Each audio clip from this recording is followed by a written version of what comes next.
Labą dieną visiems, sveiki atvykę. Šiandieną kalbėsime ne apie atlyginimus, ne apie finansus, bet ne apie tai, kiek gaunam pinigų, bet apie tai, kaip dirbam, kokia bus ta reorganizacija, kaip atrodys naujos klinikos. Tai kviečiu daktarą Audrių Šimaitį. Ačiū labai, Vaidai. Ačiū visiems plojimams ir ačiū, kad susirinkote. Tikrai malonu mums matyti jūs visus. Ir nors šitam pranešime yra mano pavardė, tačiau aš galiu užtikrinti, kad čia buvo mūsų visos vadybinės vadybos grupės darbas, ypač paskutinės 3-4 dienas. Mes 3 ar 4 kartus draugė peržiūrinėm tas skaidrės, tai tikrai yra kolektyvinis bendras darbas ir aš noriu padėkoti visam mūsų vadybinės valdymo grupės kolektyvui už kiekvieną indėlį. Iki pat paskutinės sekundės šitas skaidrės buvo redaguojamos. Dabar kodėl apskritai mums reikia turėti viziją? Vizija tai tarsi žemėlapis, kur mes einame ir ką turime padaryti. Struktūra, kurią mes aptarinėsime vėliau ir pristatys Gintas, tai yra tarsi išdava viso to, kur mes turime nueiti, ką mes turime padaryti. Tai šitie du dalykai tarpusavį turi būti glaudžiai tarsi vienoj visumoj. Tai tiek pradžiai ir, reiškia, apskritai, jeigu žiūrėti Lietuvos mastu, kodėl mums reikia gyventi ir dirbti kitaip, tai čia galima labai daug sugalvoti įvairių motyvų ir priežasčių, tačiau aš norėčiau apsistoti su dviem. Tai kad pagal išvengiamų mirčių skaičių Lietuva yra 4. vietoje nuo galo Europoje. Tai yra tos mirtis, kurių neturėjo atsitikti. Ir pats įdomiausias dalykas, kad tai yra, kad pagal hospitalizacijų skaičių Lietuva yra, nežinau, kaip čia sakyti, 1. ir paskutiniai vietoje. Tai žiūrint, iš kurio galo pažiūrėsi, tai kad nepriklauso nuo to, tarsi mes, jeigu turim daugiau hospitalizacijų, turėtume gal ir geresnius rezultatus, hospitalizuojame, gal tikėtis daugiau rezultatų, tačiau yra visiškai atvirkščiai lyginant su kitomis šalimis. Ir kiekviena organizacija turi turėti misiją, viziją ir vertybės, tai tie pamatiniai dalykai, ant kurio mes turime pastatyti savo ateitį. Ir jeigu taip apibriežti, kas yra vizija, vizija tai iš esmės yra, kokią mes ateitį matome ir kokią mes ateitį norime turėti. Iš esmės vizija tai yra, pagrindinis vizijos akcentas yra pacientas, kuris turi gauti geras kokybiškas paslaugas, jos turi būti lengvai prieinamos ir vienodos visiems. Ką aš norėjau pasakyti, kad čia yra, kai mes kalbame apie šitas pristatymą ir šitas skaidrės, tai čia yra tik tai mūsų pasiūlymas ir tikrai mes lauksime ir jūsų pasiūlymų, minčių, kad šita vizija taptų mūsų bendra. Tai, misija iš esmės tai yra dabartis, tai yra taip, kaip mes dirbame dabar. Ir manau, kad mes esame kaip universiteto ligoninė ir idealiu atveju turime dirbti taip, kad mokslas, mokymas ir medicinės paslaugos būtų darnioj visumoj. Procesas tai yra tas būdas, kokiu būdu mes keliausime nuo dabarties link ateities. Tai galima sakyti, kad procesas tai yra tarsi kelionė ar atskirų kelionių visuma. Reiškia, tam, kad mes nukeliautume ten, kur mes norime, tai esminis procesas, kuris turi įvykti, ir mes jau gal kelis kartus kalbėjome, tai yra organizacinės kultūros pokytis. Ir kitas procesas, tai manau, kuris iš dalies jau dabar vyksta, tačiau šitame procese reikia dar nuveikti daug darbo mums visiems, tai yra resursų perskirtimo procesas. Turbūt jau ne kartą kalbėjom apie gydytojo potencialo išlaisvinimą, slaugytojų įgalinimą, reiškia vadybininkų administratorių įvedimas, kuris, reiškia, padarytų gydytojo darbą ir jo profesinius sugebėjimus nukreipti tą linkmę, dėl kurios jisai mokėsi. Jisai ar jinai ir jaunieji gydytojai taip pat atlieka svarbu šitame procese. Šiaip tai tiesiog iliustracija yra tai, kad resursų perskirtimas, ką jisai iš esmės reiškia tokiam baziniam pamatinėme lygyje, čia pačios idėjos pristatymas. Aš atsiprašau, čia dariau pranešimą anglų kalba apie reformą Lietuvos sveikatos apsaugoje, tai čia nespėjau perdaryti į lietuvių kalbą, bet iš principo čia, tarkime, yra vidutinis Lietuvos gydytojas, reiškia, ir atliekantis visą šitą krūvą darbų, ir tarkime mes turime 80 000 sąlyginių vienetų kažkokių tai pinigų ar resursų, ir kiekvienas iš šitų gauna, reiškia, jeigu kalbėti apie atlyginimus, tai 10 000 irgi sąlyginių vienetų atlyginimų.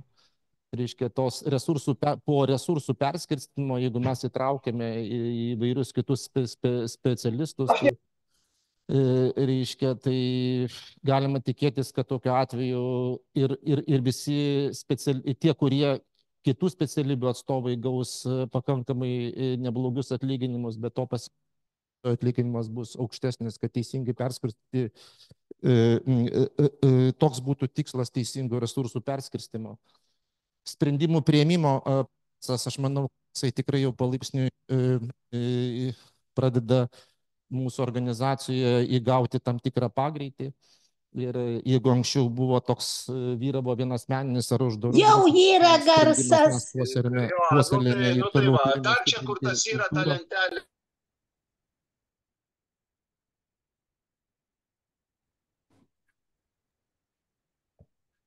Aha, gal jau nebėra tokių pašalinių garsų. Jo, tai po truputį judame, kad būtų sprendimų priimimo procesas dalyvaujant visoms suinteresuotom grupėm. Tai yra keli momentai, kurie yra svarbus priimant bendrus sprendimus. Tai yra tai, kad dalyvautų visos suinteresuotos grupės. Ir antras dalykas, kuris labai svarbus, tam, kad įvyktų tinkamas sprendimo kad nuo kažkokių tai asmeninių interesų, kad kiekvienas gali turėti nuomonę, ir šiuo atveju turi įvykti ne kažkokių tai susidūrimas interesų. Jeigu vyksta interesų susidūrimas, labai dažnai yra sunku tada pasiekti kompromisą ar matyti kelią į priekį, tačiau turi įvykti nuomonių susidūrimas. Susidūrus nuomonėm galima tada suieškoti teisingą kelią į priekį. Ir kaip iliustracija, aš manau, tai yra vienas iš šitų pavyzdžių, kur turbūt inovatyvus sprendimas kardiologijos komandos įkurti šią tarybą, kur priminėti bendrus sprendimus, kaip organizuojamas darbas. Ir nuo gruodžio 18 dienos mes nusprendėm, kad mes dirbsime kaip valdymo grupė įstatai tokios kaip grupės. Tai nėra čia mūsų toks savarankiškas sprendimas, kad norim dirbti bendrai ir priminėti sprendimus drauge. Komunikacijos vienas iš procesų, kuris yra svarbus, tai yra komunikacijos skatinimas. Ačiū. Komunikacijos skatinimas visais lygiais, nes turbūt nereikia daugumai iš medikų pasakoti, kad 95% nesusipratimų ir skundų, kurie įvyksta, jie vyksta dėl komunikacijos, arba dėl stokos komunikacijos, arba dėl to, kaip yra komunikuojama. Tai aš manau, kad šitoj srity mes visi dar drauge mokinamės, ir dar ilgas turbūt kelias, kad kai mes, reiškia, sugebėsime visais šitais aspektais geriau komunikuoti. Vadybos proceso pokytis yra kitas procesas, kuris iš dalies jau prasidėjo, bet pati pradžia, aš sakyčiau, nes neįmanoma pilnai to įgyvendinti, nes neturime ligoninės informacinės sistemos ir negalime objektyviai vertinti, kokioje šiuo metu yra prasme tiek visa ligoninė, tiek atskiri departamentai. Ir manau, esminis lūžio taškas bus tada, kada mes turėsime iki metų galo įgyvendintą ligoninės informacinę sistemą ir tada jau galėsime sekti apskritai visos ligoninės sveikatos būklę.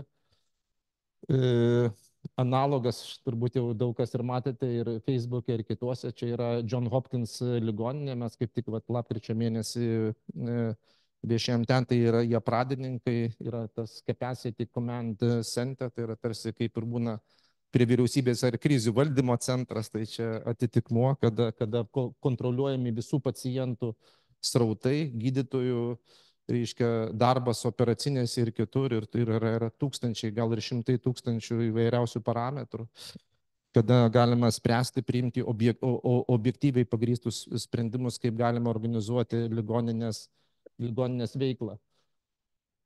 Tai mokslo procesas yra neatsiejamas pažangos variklis ir čia taip pat turime judėti šitą linkme. Jūs turbūt jau visi gal matėte, buvo ir asmeniniais e-mailais, ir Facebook grupiai paskelbtas kvietimas jungtis į tie, kurie savanorius į mokslo vystymo grupę. Manau, kad šitas momentas tai yra to pačio proveržio pradžia. Turbūt visi pažįstate profesorius Bumelis, kuriam vakar buvo suteiktas Klaipėdos universiteto garbės daktaro laipsnis. Iš tikrųjų, pats pokytis tai turi įvykti vertybinis pokytis, kada mes turime nuo tų vertybių,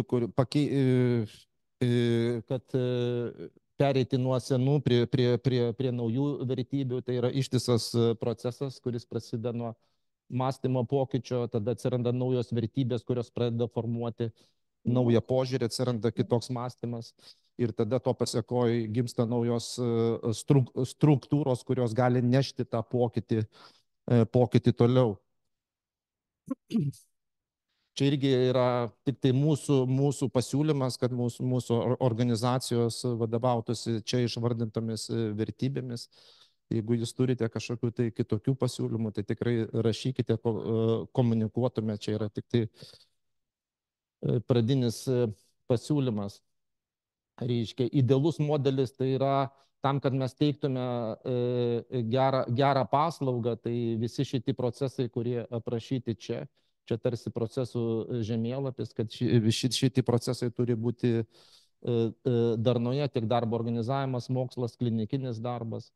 Reiškia, ir šitų įvairių procesų sandoroje gimsta ir darbuotojų gerovė, mokymas slaugytojų ir rezidentūros. Aš apie rezidentūrą gal smulkiai nekalbėsiu, mes žinome, kad daromi konkretus žingsniai, kaip tą įgyvendinti ir tikiuosi, kad pavasarinėje Seimo sesijoje atsiras statuto Klaipėdos universiteto papildymas, kad mes galime ruošti jaunosius gydytojus.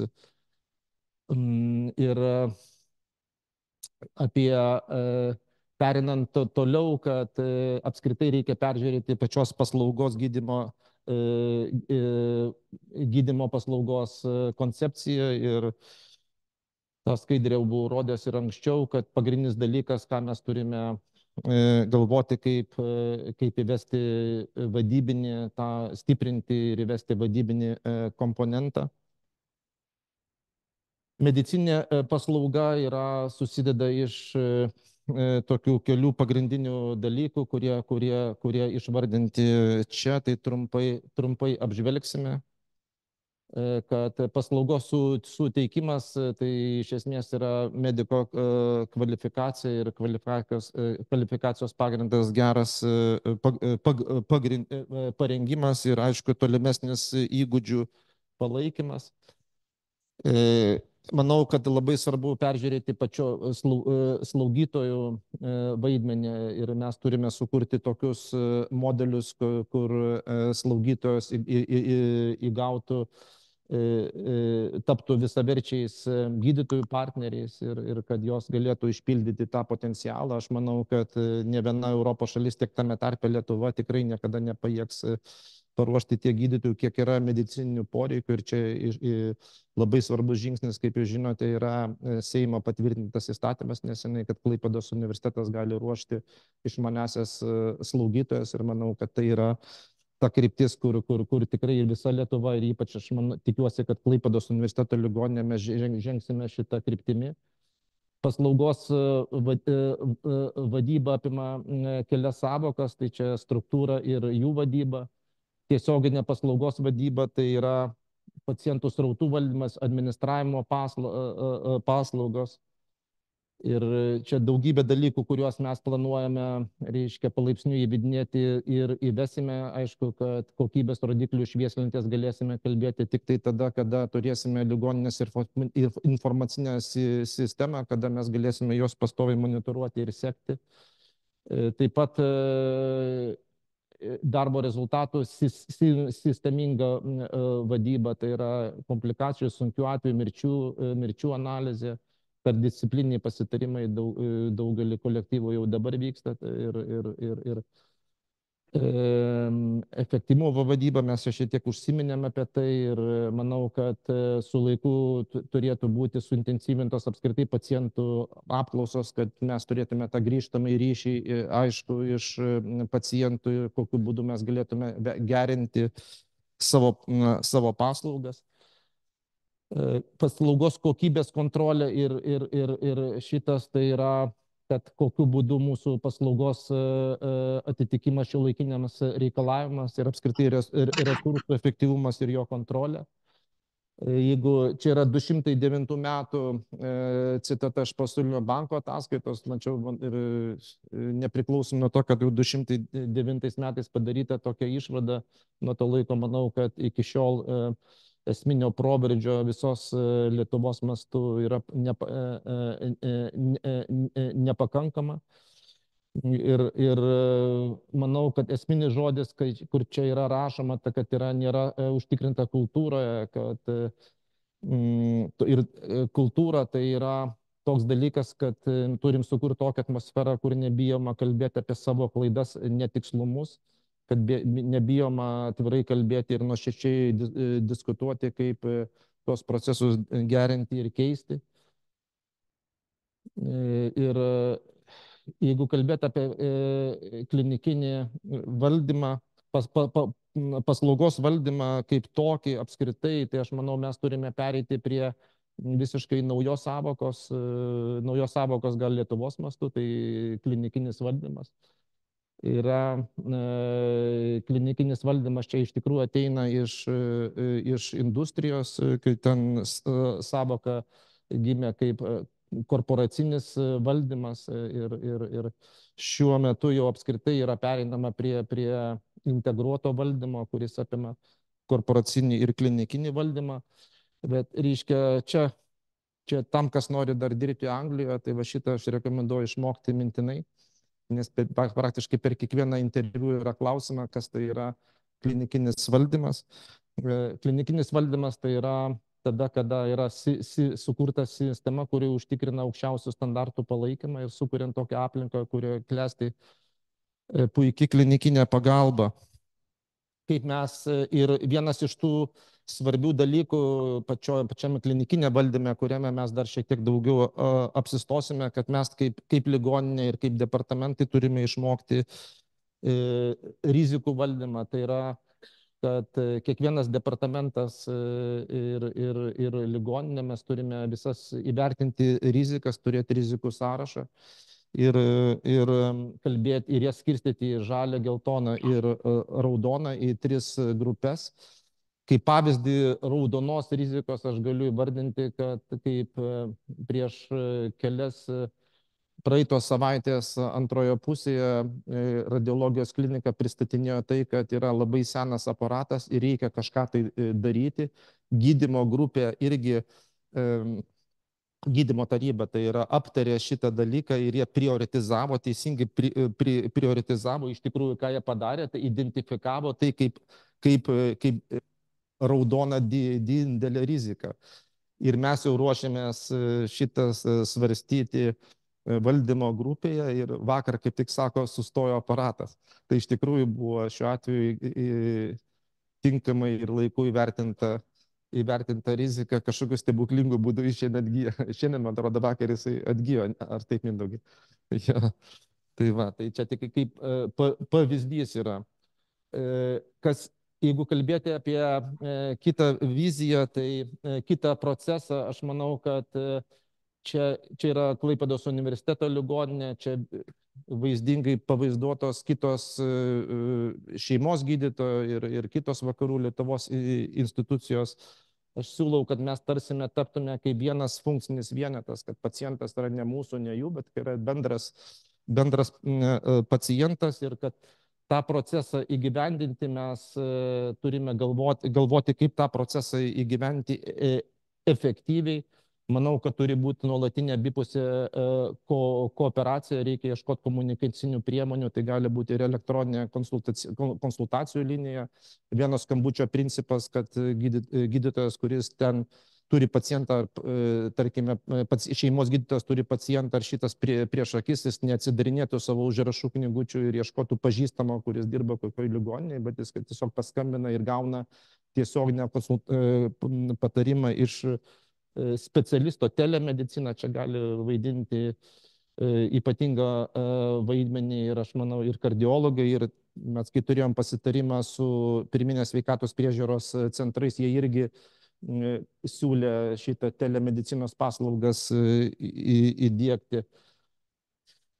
Jo, tai vat, manau, kad ateityje ir apskritai, kad čia vėlgi grįžtam prie išmaniųjų slaugytojų, jos vaidins ir palaipsniui turbūt ir pradeda kai kuriuose srityse vaidinti tą, kad grįžtamasis ryšys prie šeimos gydytojo ir palaikymas su universiteto ligoninė.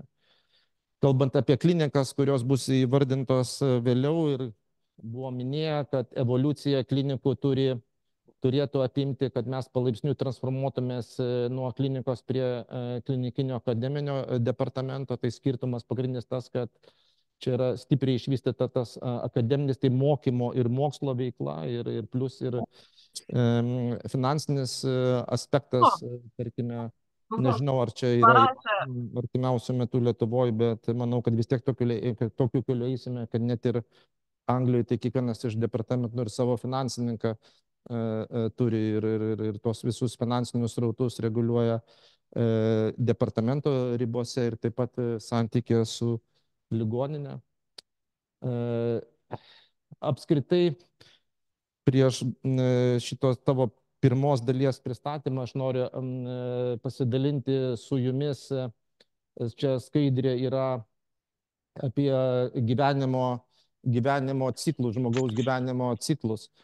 Ir turbūt esmė yra šitos skaidrės yra ta, kad parodoma, kaip čia yra psichologinis žmogaus tobulėjimas, kad reiškia, nuo gimimo, reiškia, tas žmogus tobulėja tarp 20-40 metų ribos, jisai, reiškia, įsikūrė šeima, namai, darbas, vaikai, ir ateina toksai metas, kada per 40 ir 60 metų, čia sąlyginai labiau link 40, bet gali bet kurioje vietoje, kad svarbus lūžio taškas yra ta prasme, kad jeigu žmogus jisai pradeda galvoti apie kitus, įsitraukia į mokymo procesą, kad jisai, reiškia, suvokia, kad kažką gauti, reikia gal kažką tai paaukoti ir pradeda tarnauti visuomeniai, o ne savo asmeniniams kažkokiems tai dažnai siaurai tikslams, tai jo tobulėjimas,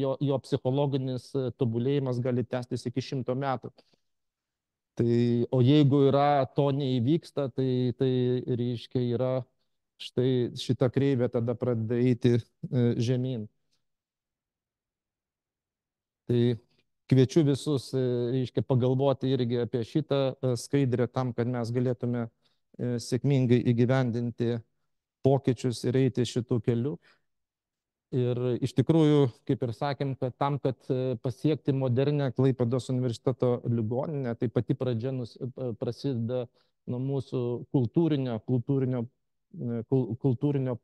pokyčio, kuris gali įsukti tą darbos ir veiklos principų pokytį ir to pasekoje mes galime pasiekti tą viziją, kurios mes siekiame. Pasiekus tą viziją bus dar kita vizija. Tiek tada.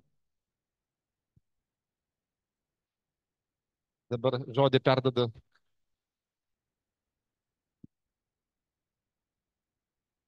Labą dieną visiems.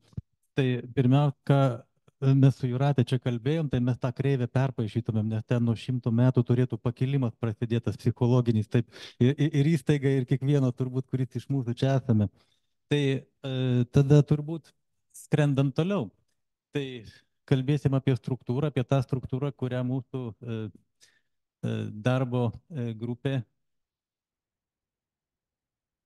sukūrė. Tai yra iniciatyvinė darbo grupė ir buvo parengtas bendras toks, kaip sakyt, vėlgi tik vizija, kol kas tik vizija, nepagalvokit, kad tai mes sukūrėm kažką tai labai aiškaus, kad tai tikrai taip ir yra, bet tai yra vizija, į kurią mes kviesim po to diskutuoti, po to aš grįšiu prie to ir mūsų toks ir tikslas buvo darbo grupės, kad būtent parengta klinikinių ir diagnostinių departamentų būsimos struktūros vizija.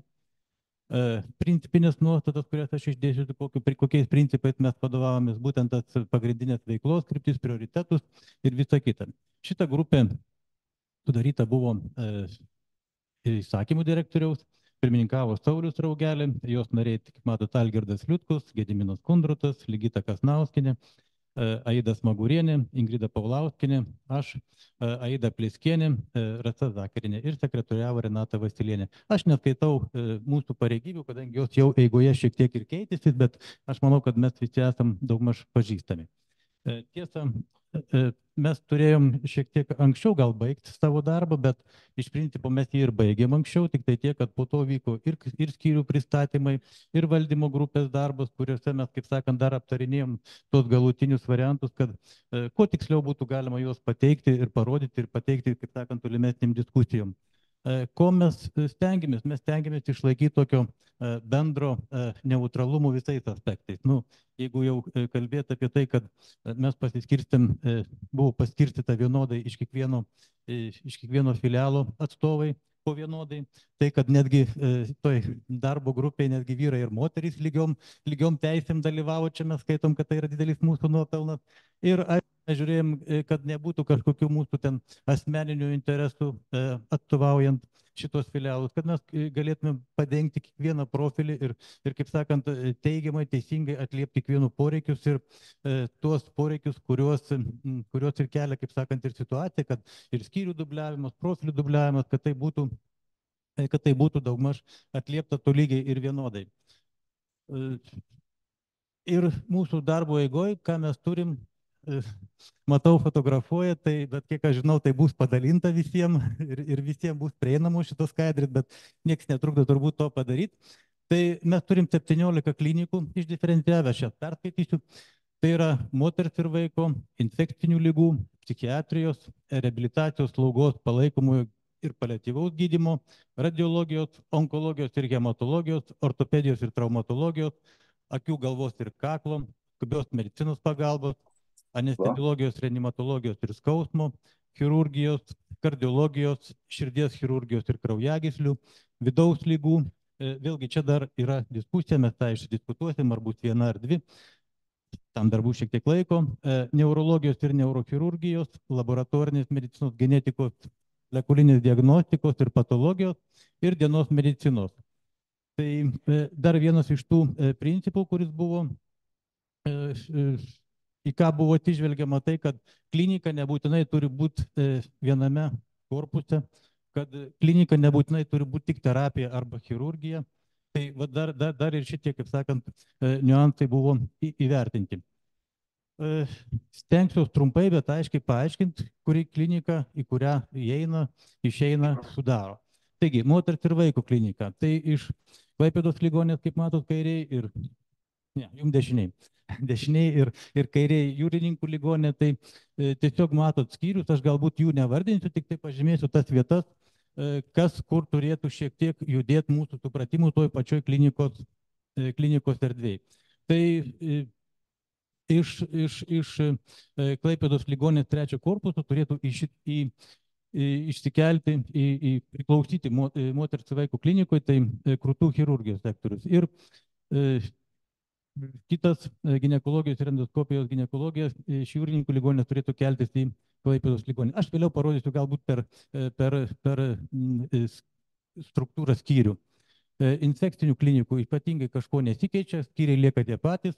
Psichiatrijos klinikoje praktiškai dominuoja Jūrininkų ligoninės skyriai ir afektinių skyrių sutrikimas iš Klaipėdos ligoninės. Reabilitacijos slaugos ir palaikomojo paliatyvaus gydymo klinika vėlgi įeina palaikomojo gydymo slaugos skyrius ir fizinės medicinos bei reabilitacijos skyrius iš Klaipėdos ligoninės, tačiau jau teisingumo dėlei reikėtų pasakyti, kad reabilitacijos skyriaus pas mus jau kaip ir nebėra nuo pernai metų ir va daktarės Šostakienės pagalba. Šita, kaip sakant, tarnyba yra pilnai integruota Jūrininkų ligoninėje ir labai puikiai veikia, už ką mes jums dėkojam, daktarė. Vėlgi, tas matymas, kad fizinės medicinos ir reabilitacijos netgi reikėtų plėsti eigoje, jeigu tik tai tam būtų galimybės. Radiologijos klinikoje atitinkamai skyriai iš kiekvieno filialo. Onkologijos ir hematologijos klinika, tai šituo atveju turėtų susilieti mūsų į vieną kliniką prie Klaipėdos ligoninės esamų skyrių Jūrininkų ligoninės skyriai, tai yra onkohematologijos skyrių su dienos stacionaru. Ortopedijos traumatologijos skyrių klinika patampa šiek tiek tokia mažesnė, kompaktiškesnė, bet labai tvirta. Akių, galvos ir kaklo klinika, tai ją sudaro tik tai Klaipėdos ligoninės skyriai, tai yra akių, otolaringologijos, veido, žandikaulių ir odontologijos kabinetas, kuris šiuo metu laikinai nedirbantis yra. Skubios medicinos klinika, tai visų filialų, visų, kaip sakant, atitolusių mūsų regionų patalpų, visi priėmimo skyriai ir numatytas toks kaip informacinis sektorius, tai yra turbūt kažkas panašaus į tą, ką direktorius rodė, ką Amerikoje matėm. Anesteziologijos, reanimatologijos ir skausmo klinikoje, vėlgi su gydomųjų aferezių tarnyba, tai yra pakankamai didelė klinika, apjungianti visas iki šiol visus esančius skyrius abiejose filialuose. Chirurgijos klinikos turbūt irgi visi skyriai apjungiami ir čia buvo diskusija, kur turėtų keliauti urologijos skyrius, bet galutiniam variante vis tik palikto prie chirurgijos klinikos. Ir į bendrą kliniką turėtų atkeliauti chirurgai iš Jūrininkų ligoninės. Kardiologijos klinikoje vėlgi tam tikras pasikeitimas, jis jau numatomas labai artimų metų, tai yra jau net nuo kovo mėnesio mūsų kardiologai. Toliau. Per garsiai reikia, ar ne? Nu, ką padarys, labai stengiuosi. Tai mūsų kardiologai jau nuo kovo mėnesio planuoja išsikelti į Jūrininkų ligoninę, tai iš principo, kaip sakant, jau klinika kaip ir funkcionuos ir nuo kovo mėnesio. Širdies ir chirurgijos ir kraujagyslių klinika, tai vėlgi tam tikras pasikeitimas jau yra įvykęs, jau mūsų filialo Klaipėdos ligoninės angiochirurgai jau yra nutraukę veiklą šitame filiale. Vidaus lygų klinika.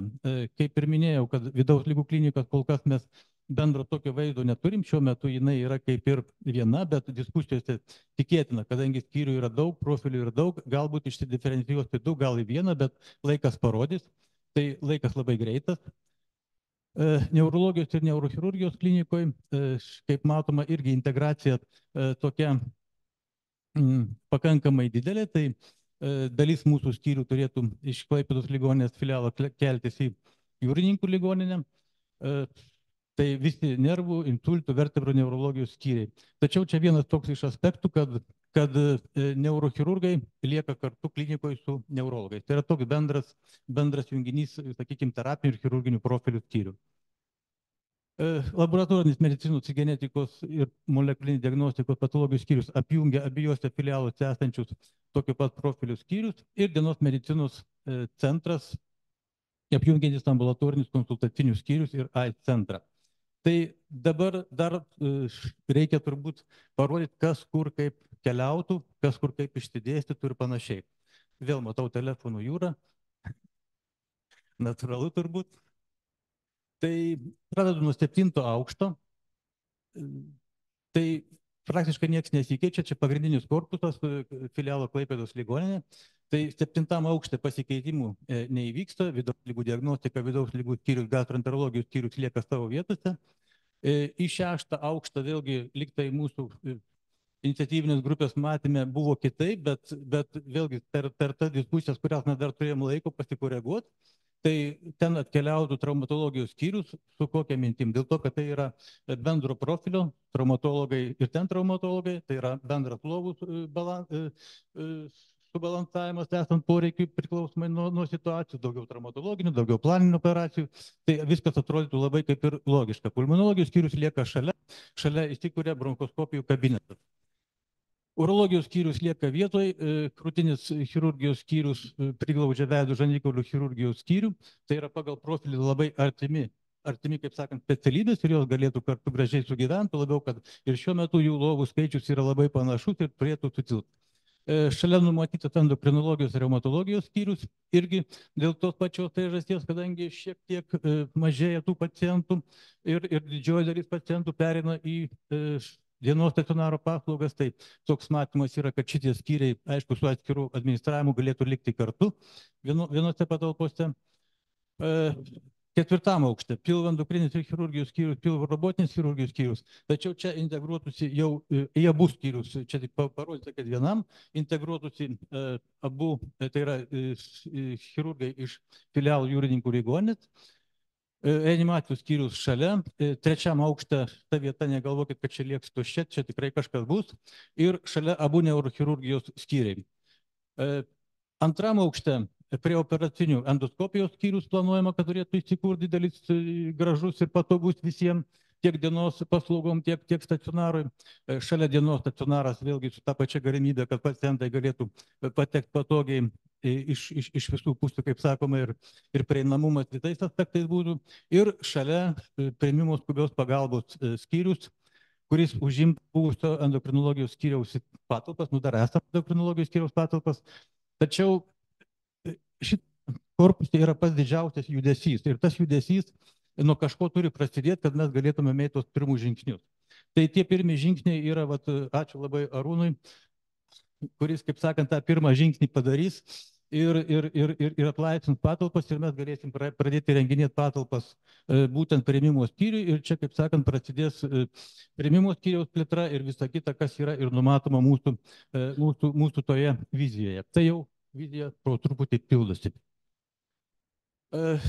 Antras korpusas universiteto ligoninės, tai yra Klaipėdos ligoninės filialo, didelių pasikeitimų nėra. Kaip matoma, yra suplanuota, kad į šitą korpusą atkeliauja ginekologai iš Jūrininkų ligoninės filialo ir krūtų chirurgija. Tai bus eigoje, kai bus tam tinkamos sąlygos paruoštos, operacinės ir visa kita. Šiuo metu tai tiesiog yra vizija. 3 korpusas, irgi kažkokių pakeitimų nenumatoma didesnių, tai vienintelis turbūt tas, jau ką minėjau, kad krūtų chirurgai išsikelia į 2 korpusą ir jau šiuo metu yra numatytos gairės skausmo klinika, čia taip garsiai pavadinta klinika klinikoje, bet pavadinimas turbūt kažkiek keistis, ir miego centras. Tai jau irgi, kaip sakant, labai artima vizija, kuri jau iš principo kaip ir pildosi. 4 korpuse turbūt didžiausi pasikeitimai susiję su tuo, kad tai yra planuojamas viso korpuso remontas, tai ir tai sutampa su tuo, kad mes vėlgi planuojam būtent tą skyrių iškelimą, kad neurologai būtų viename korpuse ir teiktų paslaugas, kaip sakant, kartu, tai nei vertebroneurologijos, nei nervų lygų skyriaus, nei reumatologijos skyrius bent jau laikinai ten turėtų nelikti ryšim su remontai. Kas bus po to ten? Tai vėlgi, tai yra tas, kaip pasakyti, projektas, jis yra rengiamas visam regionui. Ten turėtų būti kaip infekcinis didelis korpusas visam regionui pagal situaciją, bet viena iš tų sąlygų yra, kad nesant ypatingų infekcijų, ten turėtų įsikurti kažkokie tai skyriai. Tai vat, koks bus poreikis, kada mes turėsim, mes tada ir galėsim pasakyti, kas ten įsikurti. Iki to laiko dar turėtume pirmiausia atlikti ten tai, kas yra numatyta. Filiale Jūrininkų ligoninės irgi tam tikri pakeitimai nusimato, tiesa, jų labai nedaug. Tai vienas tai iš tų, kad į diagnostikos skyrių 7 aukšte turėtų jis patapti kaip neurologijos skyrius. kadangi šitoj pusėje, kaip sakant, daug, 3 skyriai netgi neurologijos susimažina, kardiologijos skyrius, jau kaip minėjau, iš principo tai ne skyrius persikelia, bet profilis, o čia lieka tik tai, kas lieka daugiau tokio terapinio profilio, o pacientai kardiologiniai atsiskiria ir srautas keliauja būtent ten, skyrių skaičius nedidėja. Ir chirurgijai išsikėlus numatyta dienos chirurgijos skyrius, tai yra kur chirurgai, kraujagyslių chirurgai, urologai teiktų dienos chirurgijos paslaugas. Esant situacijai, ten galėtų patapti dar ir onkologijos dienos, onkohematologijos dienos stacionaras. Tai tokie yra numatyti pasikeitimai šitame pilelė. Tai va, tai skrendam toliau.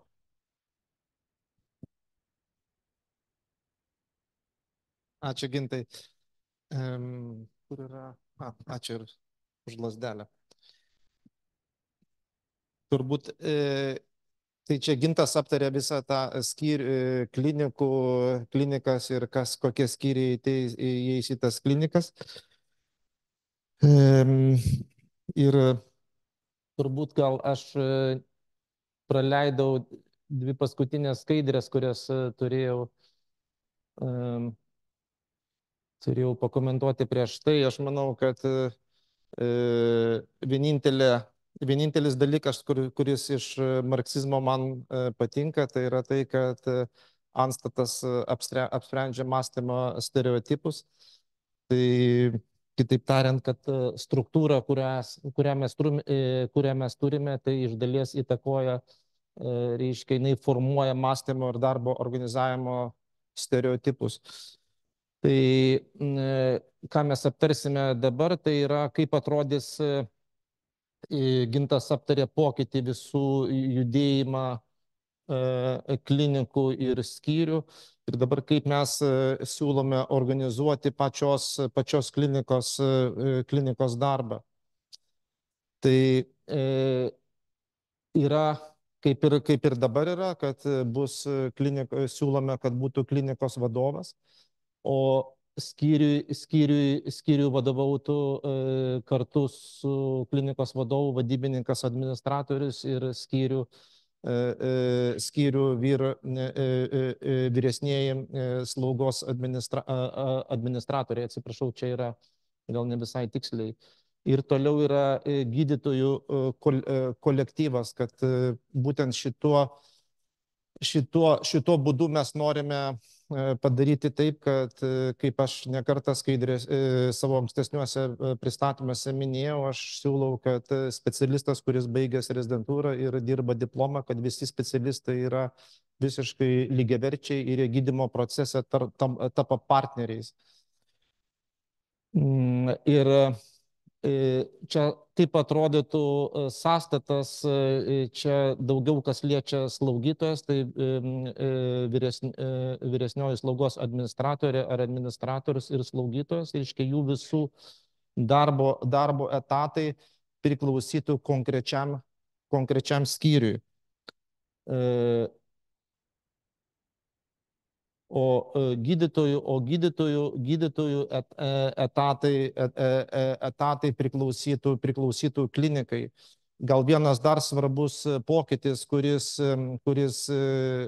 nebuvo įvardintas, kad skirtumas nuo dabartinės struktūros, kad gydytojai, kurie dirba ambulatorijoje, jie priklausys klinikai. Reiškia, pati fizinė struktūra ambulatorija turės savo struktūrą ir savo vadovavimą, bet gydytojai, kurie dirba ambulatorijoje, jie dirbs klinikoje. Ir mes gerbsime tą momentą, kad kai kurie iš gydytojų nori tęsti darbą tik ambulatorijoje ir plačiau nedalyvauti klinikinėje stacionaro veikloje. Tai tikrai mes tą momentą gerbsime ir jau kalbėjom su ne vienu daktaru, tačiau ateityje matome, kad tie žmonės, kurie darbinsis iš naujo, mūsų vizija yra tokia, kad jie turėtų dalyvauti visoje visose klinikos veiklos aspektuose, tiek ambulatorinės, tiek stacionarinės, tiek operacinės tyrimų, čia priklausomai nuo kvalifikacijos ir įgūdžių. Ir vėliau, kad pačioj klinikoje bus klinikos ribose galimi tokie du variantai, kad gali būti sektoriai, bet iš karto gal aš noriu pasakyti, kad sektoriaus apibrėžimas nėra pririštas gal prie to daugiau visuomenėje ar medicinos visuomenėje priimta prie kažkokios tai fizinės struktūros. Vėliau mes kalbėsime, kad sektorius daugiau yra kaip tokia arba subspecialybė, tai ar žmogus, kuris, reiškia, įgyjęs daugiau kompetencijos tam tikroj srity ir jisai gali duoti patarimus kaip ir kitiems gydytojams ar rekomendacijas kaip tam tikrai patologijai gydyti tiek ligoninės, tiek regiono mastu. Ir toliau gali būti ir centro vadovas. Kas tai yra centras, irgi gal aptarsime kitoj skaidrėje. Čia siūlomas, visa tai yra tik kaip du tokius pavyzdžius. Čia jokiais būdais jie nėra išbaigti, bet taip, kad geriau įsivaizduoti, kad tai yra naujas dalykas. Lietuvoje tai galbūt naujas dalykas, pasaulyje tai nėra naujas dalykas, bet, reiškia, tarkime, mes turime chirurgijos kliniką, yra chirurgijos vadovas, kuris bus renkamas konkursiniu būdu ir apie tai Jūratė gal pakomentuos, kada ir kaip. Reiškia, toliau yra, tarkime, chirurgijos skyrius 1 ir 2, kur yra vyresnieji slaugos administracijai vadovauja. Toliau yra gydytojų kolektyvas ir, tarkime, jeigu paimam robotinės chirurgijos sektorius vadovas, tai tiesiog jisai ne tai, kad vadovauja, bet padeda savo kitiems kolegoms, jeigu reikia, gali ruošti bendrus gydymo ir šitos technologijos taikymo aspektus ir nebūtinai tik tai chirurgijos klinikos ribose, bet gali tai šiuo atveju, kaip pas mus vyksta akušeriai, ginekologai, urologai, taip pat padėti jiems. Analogiškai, pavyzdžiui, gali būti endokrininės chirurgijos sektorius, hepatologijos sektorius, tai yra tas gydytojas, tas kompetitingas specialistas, kurios gal daugiau vadovavosi, reiškia, daugiau yra patyręs ir labiau kompetitingas šitoj srity. Ir gali būti endoskopijų centras. Tai centras tai jau labiau apibrėžta struktūra, kuri gali turėti kažkokiu tai ir lovas ar kažkokiu tai, reiškia, atliekamų tyrimų ar aparatūros spektrą. Aš labai atsiprašau, kad vis kardiologija apsistojo, kad negaliu niekaip atsiriboti nuo savo kardiologijos patirties, tai kadangi man čia yra gerokai aiškiau ir jaučiuosi komfortiškai, kai kalbu apie kardiologiją, tai, tarkime, yra 3 kardiologijos skyriai, kaip yra dabar, čia yra gydytojai ir, tarkime, galėtų būti intervencinės kardiologijos centras, kuris aiškiai turi savo aparatūrą ir netgi lovas, tai būtų intervencinės kardiologijos centras analogiškai, jis darbo gal kažkaip tai kitaip gal vadinasi, čia diskusijos objektas, aš tik tai taip intervencinės elektrofiziologijos aritmijų centras, kuris taip pat gali turėti lovas ir turi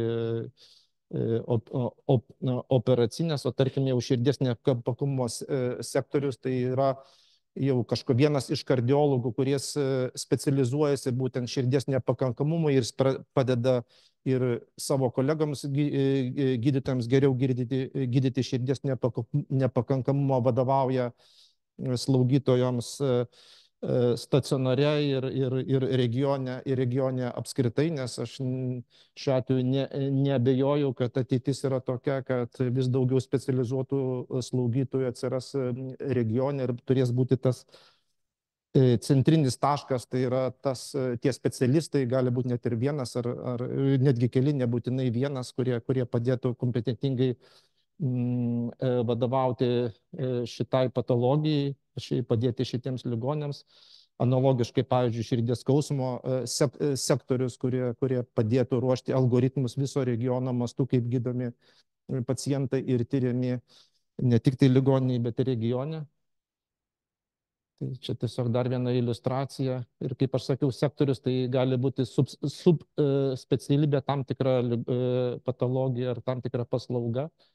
Ir vadovas atlieka eksperto vaidmenį, kurį gali kreiptis kolegos ar algoritmus tiek ligoninės, tiek regiono mastu. O centras tai yra šiek tiek labiau organizuota jau struktūra, gali turėti lovas ar specifinę aparatūrą. Kitas variantas gal įmanomas, pavyzdžiui, moters gerovės centras yra, kada jau yra traukiama net ir visuomenė, kažkokios įvairios visuomenės akcijos. Tai kaip pavyzdys turbūt moters gerovės centras, kuris dar šiek tiek kažkokiu kitokiu kampu atspindi tą specifiką. Klinikos funkcijas, manau, kad apskritai kokios yra klinikos funkcijai, čia tik keli dalykai, kaip mes įsivaizduojam, jog turi būti organizuojamas darbas. Kaip ir visame versle neįsivaizduojamas verslo struktūrų darbas, kai nevyksta reguliarūs veiklos detalūs ir smulkus veiklos aptarimai. Tai yra būtina sąlyga, kad mes funkcionuotume kaip vieninga organizacija. Mes siūlom, kad šitas būtų nerečiau kaip 4-8 savaitės. Kiekviena klinika gali nusistatyti savo kažkokį režimą, kuris yra jiems atrodo labiau tinkamas. Turi būti veiklos aptarimas, tai čia gali būti daugybė įvairiausių niuansų. Svarbus dalykas tai, kad čia turi būti pastovi mirčių ir sunkių atvejų analizė. Tas yra svarbu, tai ne tik dėl to, kad mes mokintumės iš šitų procesų ir suvoktume, ką galime padaryti geriau, taip pat, aišku, ir įgyvendinti kartais iš sunkių atvejų gerasias praktikas, nebūtinai čia svarstyti ir ne tik probleminius, bet ir sėkmės atvejus. Ir šitas momentas irgi labai svarbus yra ta prasme, kad vėliau ar anksčiau mes vis tiek tapsime savarankiškų rezidentų rengimo centru. Tai čia yra rezidentai labai mėgsta šitus susirinkimus, kadangi jie daug gali išmokti ir pamatyti apskritai klinikos virtuvę ir tą klinikinę praktiką. Kokybės rodiklių aptarimas, mes šiek tiek jau aptarinėjom apie kokybės rodiklių, finansinės situacijos aptarimas, rizikų valdymas, tai maždaug darbotvarkėje turi būti visi šitie dalykai ir mes visi drauge mokinsimės, kaip šitą gyventi ir dirbti šiek tiek kitaip. Dabar klinikos vadovų funkcijos, tai visų pirma mes matome, kad tai yra, jisai atstovauja kliniką administracijoje, jisai nebūtinai turi būti tas žmogus, kuris įsitraukęs į tiesioginę klinikinę, jis turi būti įsitraukęs į klinikinę veiklą, bet jisai nėra tas, kuris kontroliuoja savo kolegų klinikinį darbą, nes mes esame visi specialistai ir jeigu klinicistas, ar tai slaugytoja, ar tai gydytojas, jeigu jisai mano, kad jam reikia patarimo, jis turi kreiptis į kolegą, į klinikos vadovą, turi kreiptis į bet ką. Aš manau, kad profesionalo apibrėžimas visų pirma yra tas, kad jisai turi suvokti aiškiai savo ribas, ką jisai žino ir ko jisai nežino. Kai jisai žino, jis jaučiasi komfortiškai, kai jisai nežino, jisai kreipiasi į savo partnerius pagalbos. Taip pat yra MDK susirinkimai. Čia išvardinta visas kitas spektras, reiškia, jis organizuoja, žodis organizuoja, tai tikrai nereiškia, kad jisai klinikos vadovas turi daryti. Čia matyti esminis taškas, kad visi šitie dalykai yra bendras komandinis darbas. Aišku, jis gali tą daryti, bet lygiai taip pat jis gali prašyti visos komandos, kad šituose dalykuose dalyvauti. Ir aš manau, ne tik tai, kad galėtų, bet turi tą daryti. Lygiai taip pat yra, reiškia, irgi dėl rezidentų veiklos ir jis drauge turėtų veikti drauge su vadybininku, administratoriu, koordinuojant ir organizuojant veiklą, aptariant įvairius rodiklius. Klinikos vadybininko administratoriaus funkcijos, tai yra išvardintos čia. Turbūt, aš manau, gal vertėtų pradėti nuo visiems itin aktualaus klausimo. Tai yra viešųjų pirkimų organizavimas, yra rizikų valdymas, taip pat drauge su specialistais, pacientų kelionės sekimas nuo gydymo iki išrašymo ir taip optimizavimas visų procesų. Iš viso kiekviena klinika turės vadybininką, administratorių ir taip pat gal, kaip jūs žinote, šią savaitę pas mus pradėjo dirbti generalinio direktoriaus patarėja vadybai Indrė, gal prisistatykit, Indrė. Tai va, ja, tikrai labai džiaugiamės Indrė, jinai atėjo iš privataus sektoriaus ir nemažai kam iš mūsų yra pažįstama, kur labai sėkmingai dirbom ir tikimės, kad šitą praktiką perkels į mūsų ligoninę. Tai vat Indrė bus ta žmogus, kuris koordinuos klinikos vadybininkų administratorių veiklą. Šiuo metu mes turime, artimiausiu jau turime arba turėsime 2 arba 3 koordinatorius ir norime, kad Indrė draugė su jais pradės dirbti artimiau ir optimizuoti jų ir klinikos darbą ir vėliau mes šitą kolektyvą išplėsime iki 18 žmonių, kiekvienoje klinikai po vieną. Vyresnės slaugos administracijos funkcijos išvardintos čia, iš esmės, kad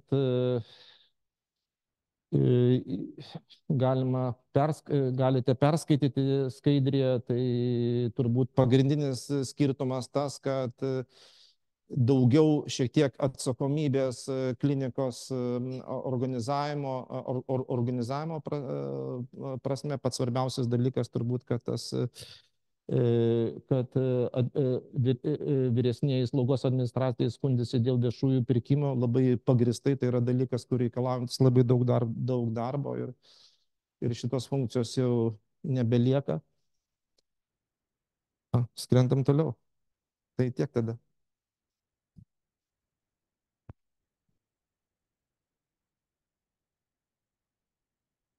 O kągi, skrendam. Tai dabar kaip ir išgirdo tą naują viziją, pamatėt daugmaž, kas mūsų laukia, šiek tiek reikės turbūt permastyti, pergalvoti ir kartu priimti kažkokius tai bendrus sprendimus, tai visų mūsų laukia namų darbai dabar. Tai ką mes dabar turėtumėm pasidaryti, ką mes turėtumėm suprasti, suvokti ir visą kitą, tai kad išgirdo direktoriaus apibrėžimą, įvardyjimą, apipavydalinimą, kas tai yra klinika, dar paskaityti, dar pagalvoti. Ir ko mums reikia visiems, kad mes, kaip sakant, pasitvirtintumėm tą klinikos struktūrą. Klinikų pavadinimus jūs matėt, kokie skyriai įeina į klinikas, jūs taip pat matot. Tai vat tie skyriai, kaip sakant, sėda kartu ir per kažkokį laiką, kurį aš tuoj pasakysiu, bando padaryti tą klinikos struktūrą, kaip jie ją įsivaizduoja ir panašiai. Tai ko mums toliau reikės? Mums reikės klinikos nuostatų, nes kiekviena klinika, kaip supranta, turi pasitvirtinti savo nuostatus. Mes turim žinot lovų skaičių, pirmiausia, tokį, kokį jūs įsivaizduojat, išeinant iš tų lokalizacijų, kur mes būsim ir panašiai. Tai toliau pareigybių ir etatų skaičius, pareigybių ir etatų skaičius ir, žinoma, pareiginės instrukcijos.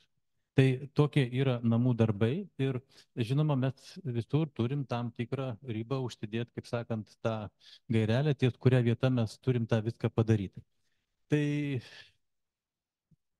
duodam pakankamą ilgą diskusijų, į kuriuos ir mes patys ateisim ir diskutuosim ir kalbėsim, kas čia per pasikeitimas, kas ta klinika, kaip jinai veikia, kaip jūs ją matot ir panašiai. Tai suprantu, kad ko gero kils klausimų, gal ne dabar, gal vėliau, mes ko gero tokia auditorija tų klausimų čia neišspręstumėm, čia reikės į kiekvieną, kaip sakant, klinikoje galbūt netgi skyrių su kažkokio asmenio atskirai šnekėti ir diskutuoti, kad suprastų, bet mes esam tam pasiruošę padėti, tai pirmiausia tai yra ir Vaidas, kurį jūs jau visi pažįstat, ir ką tik pristatyta Indrė, ir filialo Klaipėdos Jūrininkų ligoninė direktorius Algirdas, teisiniais klausimais, Kristina Vintilaitė pasiruošusi jums padėti. Žinoma, geriausiai turbūt Ingrida galės pasakyti, kaip veikia ta klinika, ar ne, Ingrida? ir aš kažkiek padėsiu. Tai be abejo ir Jūratės pagalbos reikės, ir slaugytojų Rasos Aidos. Ir pas direktorius pasiruošęs ateiti jums į pagalbą, jeigu kažkam reikės, kaip sakant, dar to detalesnio paaiškinti. Tai tikėtina, kad reikės.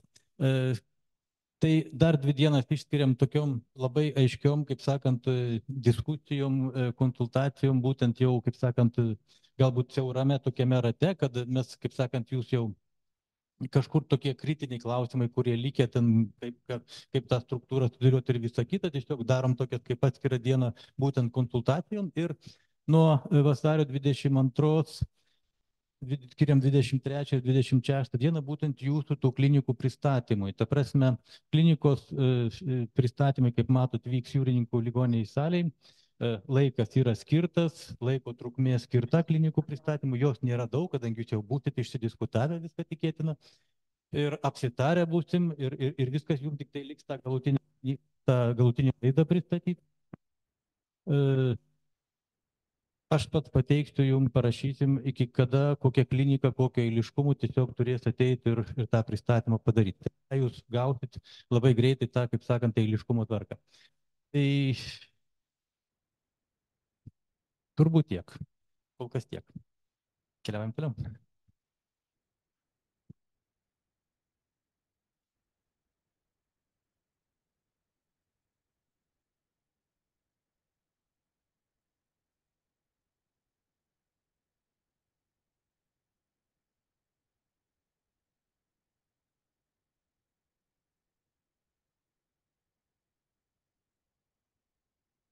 Taip, tai vizija pristatyta, vaizdas struktūrinis taip pat parodytas.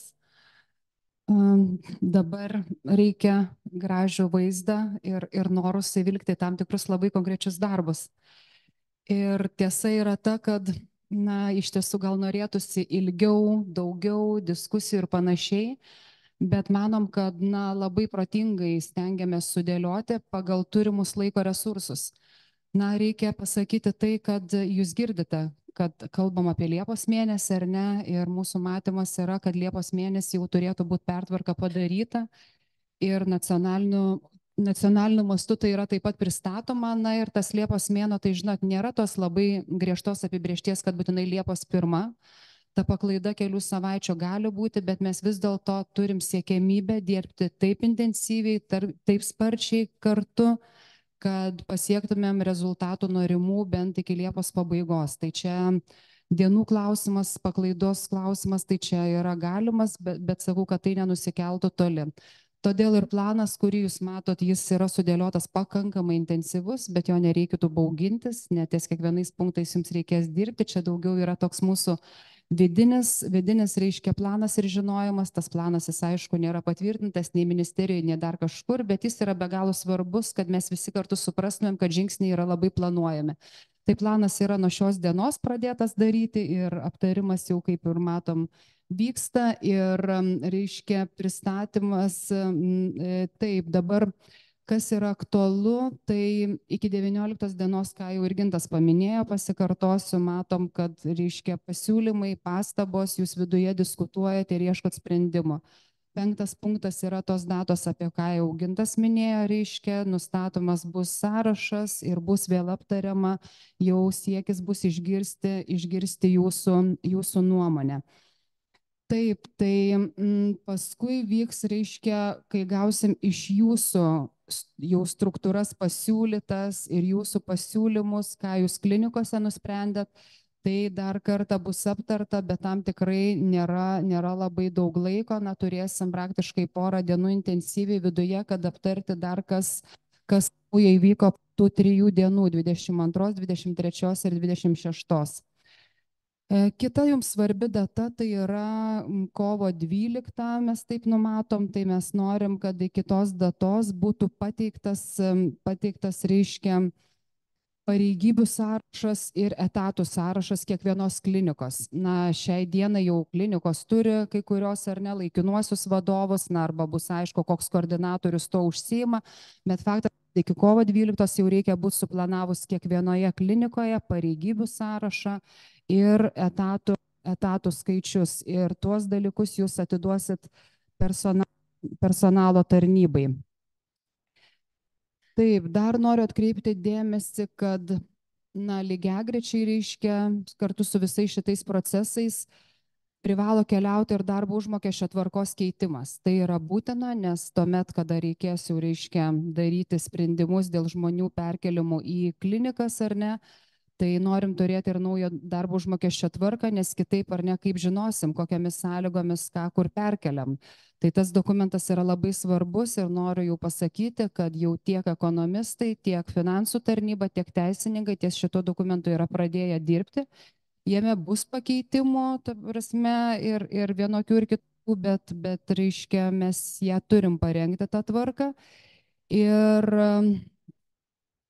Ir svarbu yra tai, kad mes jau ją turim turėti svarstymą iki kovo 1 dienos. Irgi atrodytų greitai, bet kadangi jau viskas pradėta ir jau kitą savaitę to klausimu yra numatyti susitikimai, tai manom, kad viskas bus gerai. Taip pat yra svarbu pažymėti, kad iki kovo 15 dienos, 14 punktas, iki kovo 15 dienos koreguojamos esamos pareigybės ir jeigu yra poreikis, o poreikis bus, rengiamos naujos pareigybės. Tai, ką Gintas minėjo, kad jūs klinikose turėdami diskusijas, reiškia, dėl struktūrinių klausimų, galvodami apie pareigybės, apie etatų skaičių, jau turite diskutuoti ir dėl pačių pareigybių turinio, nes yra logiška, jeigu atsiranda naujos pareigybės arba jei esamai pareigybei kažkas numatoma naujai, tai vadinasi, lygiagrečiai šitose procesuose ar ne pertvarkoje turi būti pakoreguojamos ir patvirtinamos naujos pareigybės, kad perkeliant žmogui būtų aišku, į kokią tą pareigybę jis yra perkeliamas.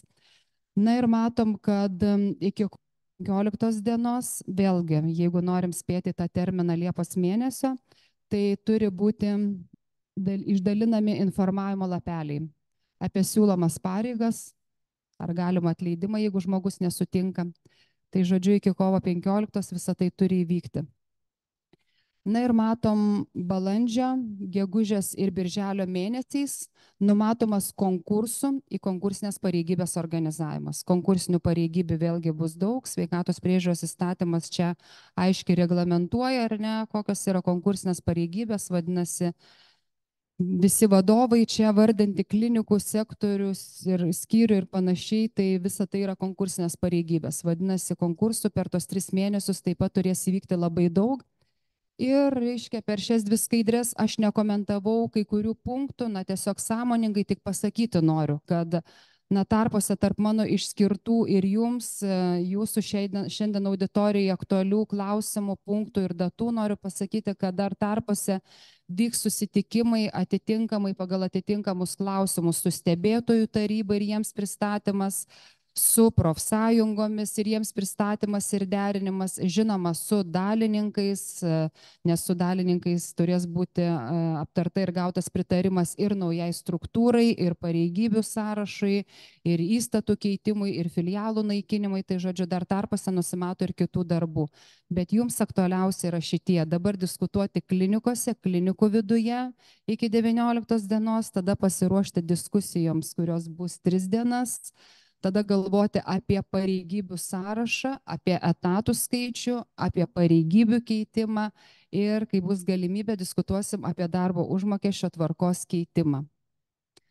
Tai gal trumpai koncentruotai būtų tiek apie terminus ir iš tikrųjų norisi paprašyti, kad visi suprastumėm, kad iš tiesų turim padaryti tam tikrus darbus ir labai sparčiai tam, kad laiku nueitumėm iki to užsibrėžto tikslo. Tai ačiū už kantrybę visiems ir už tą bendrystę, bendrų darbų.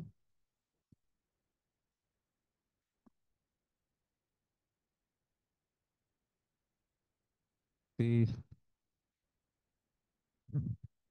jau beveik virš valandos pabuvom, pakalbėjom, išgirdom.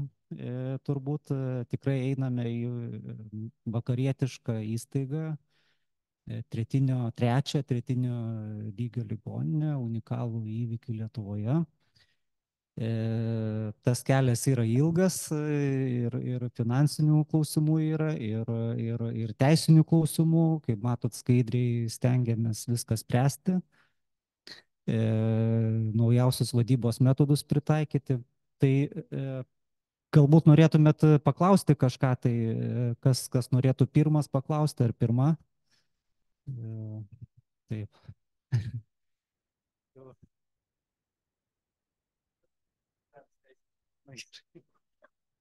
Man tik vienas klausimas, taip, aš filosofiškai pagalvojau, kokią velnio man čia dabar 3 mėnesius taip vartė, jeigu aš būsiu laikinas vadovas, po to perrinks kitą ir ateis kitas, sakys, aš ką nors kitą užsimanysiu daryti. Yra. Mes vis taip atvirkščiai darom kažkaip. Tikrai.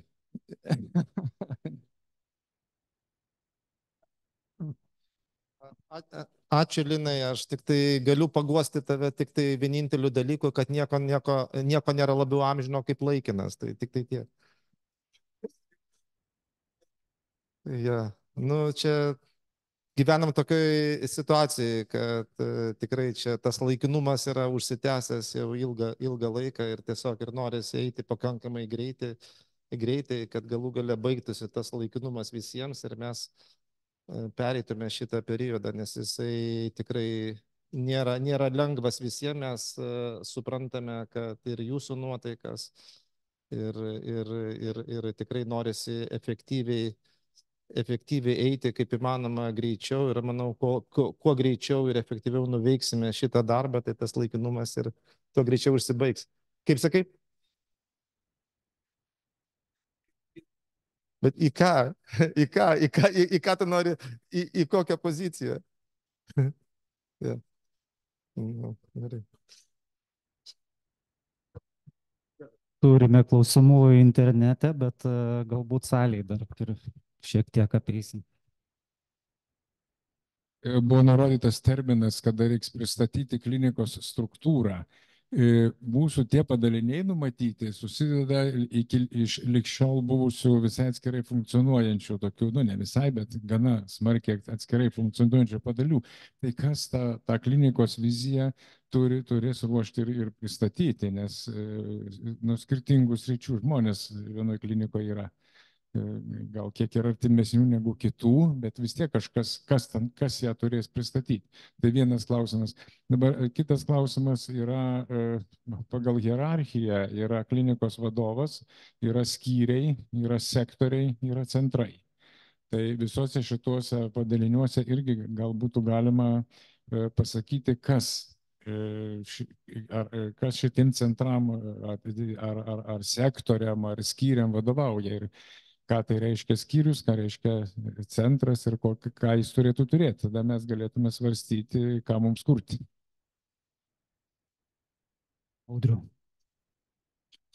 Ačiū, Gediminai. Tu kaip visada draugas draugui, reiškia, užduodi sunkiausius klausimus. Tai iš tikrųjų, tai aš galvoju, kas kaip ir ką pristatys, tai čia būtent tas klasikinis atvejis ir yra. Tai jūs turite susirinkti visi kaip ta būsimoji klinika ir pradėti gyventi kaip klinika ir tartis kartu, kaip tą viziją, kaip jūs dirbsite, kas turės pristatyti ir taip toliau. Tai aš įsivaizduoju tokiu būdu. Kitas dalykas yra dėl pačių skyrių, tai tie skyriai kaip dabar yra, tai fiziškai tie skyriai su slaugytomis faktiškai ir lieka, jie ir yra, tai toks būtų atsakymas dėl pačių skyrių. Tai ir kaip aš sakiau, slaugytojų etatai irgi lieka pačiose skyriuose. Pats pagrindinis skirtumas, tai gal yra daugiausia skirtumų yra gydytojams, kad gydytojai nebedirbs, kai vienas dirba ten pirmam skyriuje, antram, tos pačios klinikos ribose, pirmam, antram, trečiam, ketvirtam, ambulatorijai, dienom, naktim ir taip toliau. Tokia didžiulė fragmentacija. Dabar gydytojas dirbs klinikoje, jo etatas yra klinikoje. Tarp gydytojų gali būti dar tokios dvi kaip pareigybės. Tai yra sektoriaus vadovas, tai galima sakyti, galima įvardinti kaip sinonimas, tai yra savo srities ekspertas. Labai paprastai tai yra savo srities ekspertas, kuris gali patarinėti ir kitiems kolegoms ir taip pat, tarkime, regioniniu ir nacionaliniu mastu. Tai labai paprasta, tai yra sektoriaus vadovas. Jeigu jūs sugalvosite savo patarimų, pasitarimų ir diskusijų metu tinkamesnį terminą, tai tikrai tikrai bus malonu išgirsti. O centras tai yra, kaip ir sakiau, tokia labiau organizuota struktūra, tarkime, pavyzdžiui, endoskopijų centras. Tai yra tie endoskopuotojai, slaugytojas, endoskopuotojai, kurie dirba ir tą aparatūrą. Tai yra endoskopijų centras arba intervencinės kardiologijos centras. Tai iš tikrųjų yra intervencinė laboratorija, 3 angiografai, kuriuos mes turime, plus dienos stacionaras. Tai mano toks atsakymas. Čia kažkas viskas yra laikas. Aš norėčiau, kad grįžtumėm iki tos skaidrės, iki pačio pradinio klinikos. 17 klinikų. Ar galim man paaiškinti paskutinę kliniką, kuri ir nebuvo pristatyta, ir ten yra dienos kažkaip klinika, kaip ten jinai įvardinta. Tai vat, gal galit pasakyti, kas čia per kliniką ir kas į ją įeina ir ką jinai čia daro? Žinoma, galiu, bet tai vėlgi nėra baigtinis variantas, kaip sakėm. Tai iš tikrųjų tai yra ambulatoriniai skyriai, kurie dabar yra. Ir kaip sakėm, kad tame ambulatoriniam skyriui, kaip sakant, dirbs praktiškai visi gydytojai, kurie iš kiekvienos klinikos turėtų veiklą kažkokią ambulatoriją. Tai lygiai taip pat yra tas centras, kuris nusimatomas ir dėl paslaugų plėtros ir dėl informavimo visą kitą, ką onkologai nori plačiai įdiegti, ką ir jūs turbūt norit. Tai yra kol kas vizija, tai yra toks matymas ir visų, kaip sakant, tų bendrų minčių dėka tai įeis į kažkokį kūną, bet kol kas mes tai tiesiog taip įvardinam. Tai aš taip suprantu, kaip yra dienos paslauga. Taip, dienos kažkokios stacionaro paslaugos. Tai aš iš karto galiu pasakyti tokių kontrargumentų. Tai yra pirmiausia, jeigu pacientas atsigula kažkam, jis atsigula konkrečiai procedūrai, kurią daro arba endoskopuotojas, arba kažkoks kitas, tai jisai priklauso tai specialybei, kur yra. Ir jinai yra šitos. Jeigu tai yra ambulatorinė paslauga, tai jau galbūt ir kitas variantas. Bet jeigu tai yra dienos stacionaro, tai bus tokia visiška mišrainė. Tai čia bus ambulatorinis skyrius. Tik konsultacijos. Taip, aš sakau, tas turi priklausyti konkrečiam skyriui. Tai čia bus ambulatorinis skyrius. Konsultacijos. Ačiū. Jo, supratau, ačiū. Taip, tai... Anesteziologijos, kaip garsiai. Reanimatologijos klinika, aš labiau atstovauju operacinį ir anesteziologus. Tai klausimas man kilo toks, dabar jeigu tą etatinę struktūrą mes kartu su visi pateikėm, kai dar mūsų tos darbo vietos nėra iki galo apspręstos, tai bus kintama, jeigu galės jau kiti koreguotis, ar turim numatyti prieki viską?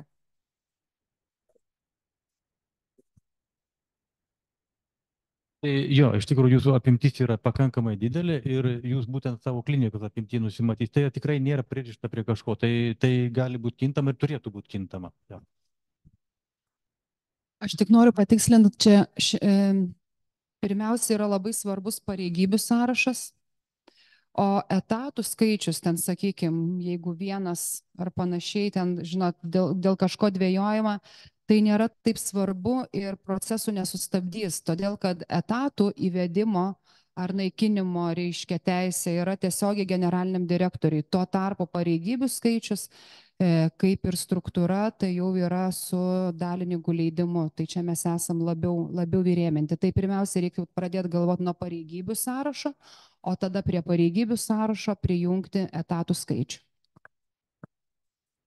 Tai labai mažą komentarą apskritai grįžtant prie ankstesnės šiek tiek diskusijos, kad konkursai tai tikrai klinikos vadovus tikrai, aš galvoju, turės būti. Čia neabejotinai taip pat ir į centro vadovus, bet kas liečia sektoriaus vadovą, aš manau, kad čia vargu tikrai nereiks ir čia dar galvosime, kaip tik tai organizuoti. Tai čia aš abejoju, kad tikrai, manau, šito nereikės daryti. Gal leiskime kažkam tai iš interneto paklausti. Čia Tai gerai, paklauskim tada. Taip, rutinės chirurgijos skyrius neturėtų integruoti su kardio chirurgijos skyriumi, taip kaip esama vakarų šalyse. Gal duodam daktarui, kaip daktaras Kuntratas gal? Mes apie tai diskutavom grupėje nemažai, tai gal galite sakyti, Gediminai.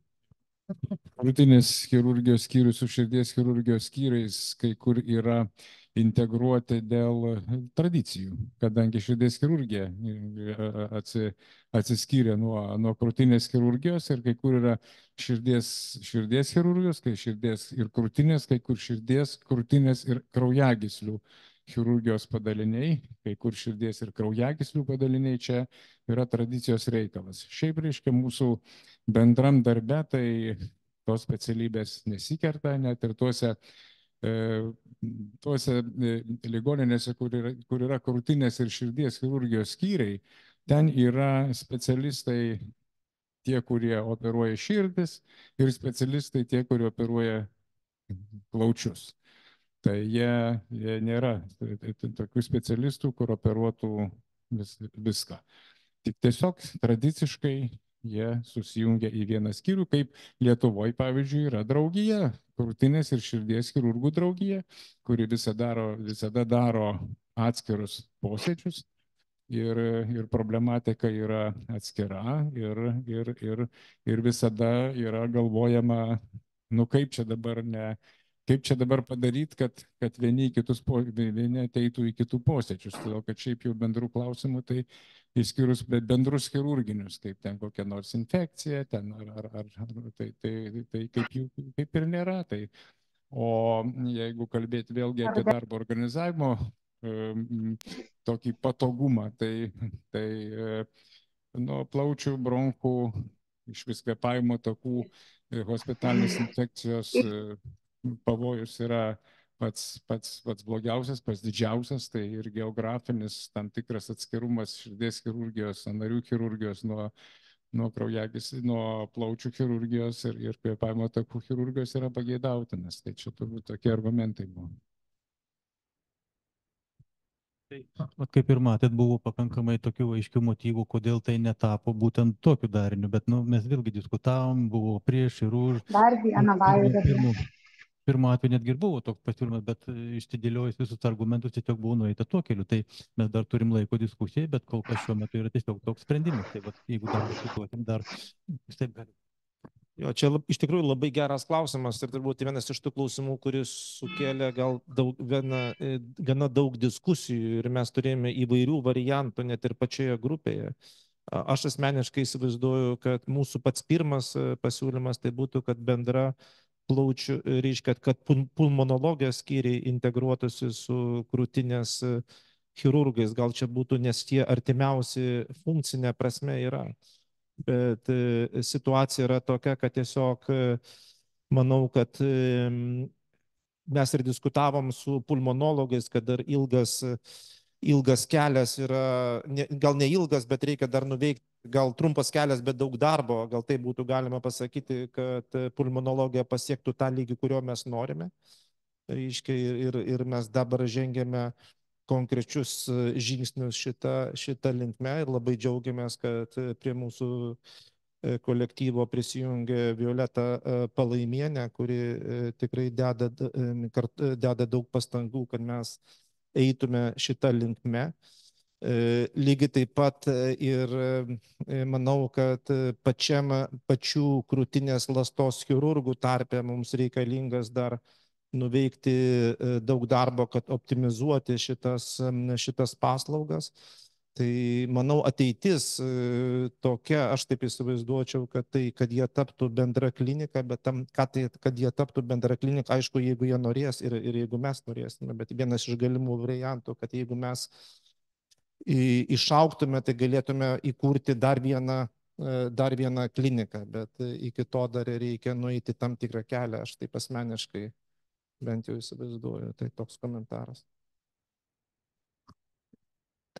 Tai gal Jūratė atsakys apie vaistinės?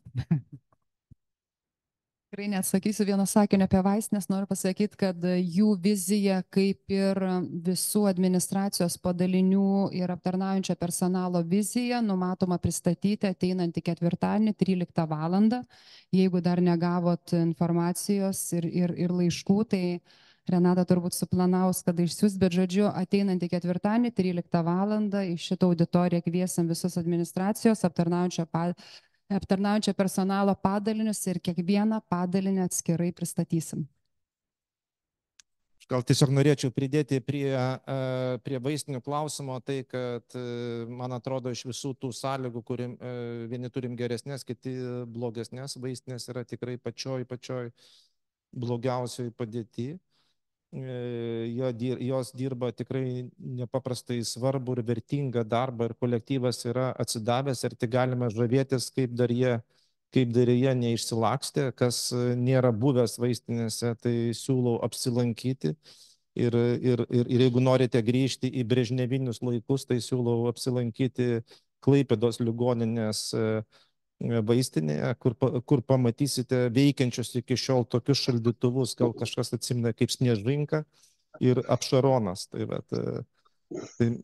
tokia yra situacija reali ir aš tikrai noriu vaistinių kolektyvui padėkoti už tą darbą, bet tai čia yra tokia reali situacija, bet jų ateitis yra šviesi, nes vienas iš tokių strateginių dalykų, ką aš prašiau Mariaus Eliko, kuris vadovauja naujam skubos pagalbos skyriaus vystymui, kad mes žadame įtraukti į tą pastatą, bus įtrauktos vaistinės, kad jos turėtų gauti naujas modernias patalpas, kurių jau abi vaistinės senai nusipelnė, ir tada jos iš tikrųjų bus integruotos į vieną kolektyvą, ne tik tai administracinė, bet ir struktūrinė prasme. Tai tokia yra ateitis vaistinių. Taip, tai pertvarkant skubę pagalbą, reikia pertvarkyti ir kitus dalykus. Tai jeigu pastatom pastatą, tai reiškia priklijuojam prie kitos sienos, tai greičiausiai šita salė išnyksta ir pokalbių kambarys irgi išnyksta, čia pasidaro operacinės. Žodžiu, vieni pokyčiai tada sąlygoja kitus, tai čia tikrai nusimato ilgas kelių metų laikas pokyčių. Taip, tai galbūt dar vieną klausimą internetinį paskaitysiu. Koks bus slaugos personalo perskirstimas perkeliant skyrius? Ar anksčiau dirbęs tame skyriuje personalas bus perkeliamas į naujai suformuotą skyrių, ar bus atranka pagal stažą, išsilavinimą, aukštąjį, universitetinį ar kitokius mokslo laipsnius? Šitas klausimas dėl slaugytojų jau buvo iškilęs ir mes Jūrininkų ligoninės filiale jau buvom su direktorium kartu ir su slaugytojom susitikę ir tikrai buvo klausimas, ar mums reikės išeiti, jeigu skyrius išsikelt ir kaip tada daryti ir kaip nedaryti. Tai manau, kad ten buvo rastas labai toks aiškus kompromisas, kad yra tikrai galimybė ir išeiti kartu, ir pasilikti, nieks niekur, kaip sakant, per prievartą neiškės. Tik tai tiek, kad jeigu tai bus kito profilio paslaugos tame skyriuje, tai aišku, po trupučiuką reikės, kaip sakant, gal kažkiek pasikeisti kvalifikaciją, kažką išmokti ir visą kitą. O dėl kas susijęs su išsilavinimais, ar bus perkeltos atitinkamas pareigybės, tai aš kiek suprantu, kad tai vėlgi bus, kaip sakant, atitinkamai procesas vyresniųjų turbūt kaip ir rinkimai, tai nesam atskirai numatę šiuo metu, tikrai nenorėčiau kažko pažadėti, prižadėti ar pameluoti, kokia bus, kaip sakant, pagal gradaciją, pagal išsilavinimą. Tiesiog neturiu šiam momentui kažkokio konkretaus atsakymų, bet apie tai tikrai bus galvojama. Taip, kitas, nematau. Turbūt ne vieną mane, bet turbūt ir kitus labai jaudina vienas klausimas. Iš principo tokia rekonstrukcija ligoninės sveikintinas dalykas, bet visus labiausiai turbūt jaudina dalykas.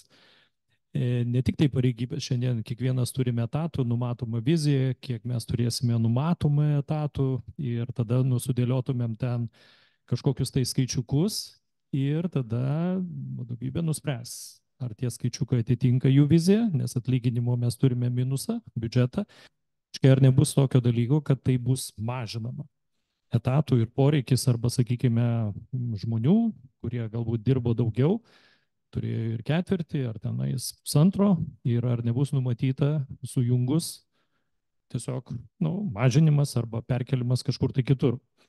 Ir antras klausimas būtų toksai, reiškia, dabar mes keičiame struktūras, bet taip paprastuoju būdu paaiškinkite, va dabar turime skyrius, vienas kažkuris tai skyrius persikėlė kažkur tai kitur, mes turime buvusius 2 vedėjus, 2 slaugos vyro administratorės, tai čia visur konkursai bus, nauji. Supratot? Toliau tada, reiškia, pareigybių etatų padaugėja. Ar tą patį darys, pavyzdžiui, kai sumažinam lovos, buvo ten 30, čia 30, čia nesutilpsim nei vieną skyrių. Reiškia, mes maksimum padarysim 35 lovas. Tai reiškia, mažėja etatų. Ar ne taip supratau? Ačiū. Kas norėtų atsakyti? Tikrai manau, kad to nerimo neturėtų būti, nes kiekvienas žmogus yra vertybė ir aš manau, kad specialistų mums trūksta. Tai nežinau, kodėl, žinoma, natūralu klausimai kyla, iš tikrųjų yra daug vedėjų, kad po to bus, vyresniųjų, kad po to bus, tai puikiai suprantama dalykas, bet čia ir yra turbūt esminis dalykas visos šitos, kaip sakant, koncepcijos klinikų suvokimo.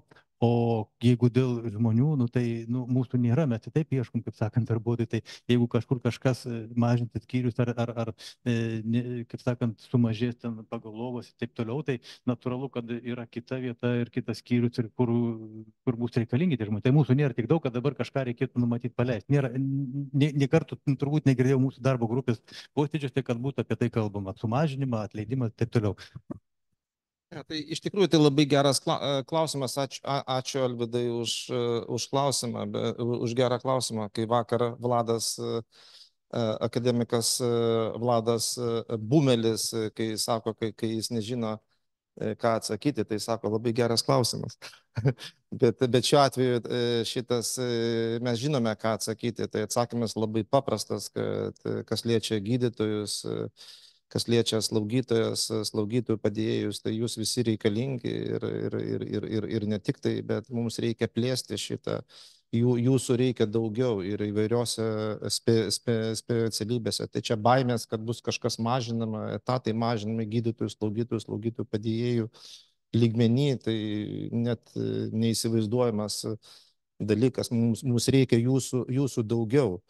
Ir aišku, jeigu būtų galimybė tokius daktarus kaip daktaras Česas klonuoti, tai mes jau senai būtume padarę. Tai ir daugybė tokių specialistų, tai čia tokia mūsų ateitis, nes dėl ko mes taip sakome, dėl to, kad jeigu žiūrėt, kas atsitiko per šitą ligoninę, tai mes nevystėme daugybė yra tikrai tokių tarnybų ir servisų, kur yra arba netgi nustota vystyti apskritai. Tai aš jau minėjau tokią kaip pulmonologija, aš gal akušerija, ginekologija, servisas, kuris, pavyzdžiui, visiškai kabojo visiškai ant plauko. Tai tarkime, ortopedija, traumatologija, kuri buvo ant absoliučios griuvimo ribos.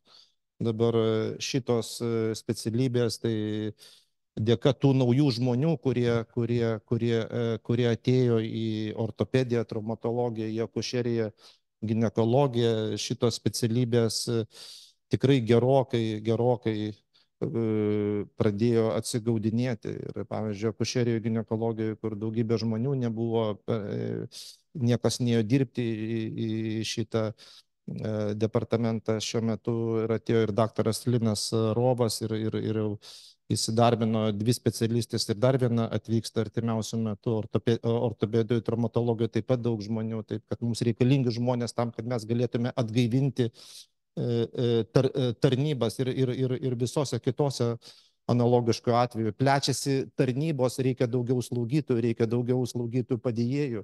Tai čia yra mūsų tokia ateitis, mūsų ta apyvarta yra 113, buvo virš 100 milijonų, dabar bus planuojama padidinimo tarifo 113 milijonų. Tai yra tikrai nedidelė, ir tam, kad mums dar kitais metais kaip organizacijai, tai mums daugiau gauti pinigų, tai mes turime dėti daug pastangų tam, kad tuos 113 milijonų pasiimti. Čia nėra automatiškai dalykas, nes vien tik tai tam mums reikia padidinti ambulatorinės paslaugas, bet tam, kad dar kitais metais mes gautume daugiau pajamų, tai mes turime generuoti 113, o gal ir daugiau, kad mes galėtume nueiti į ligonių kasas, žinot, ir pasakyti, žinot, mes dabar jau šiais metais už 115 ar kiek milijonų padarėme ir mums reikia jau dabar 120 milijonų.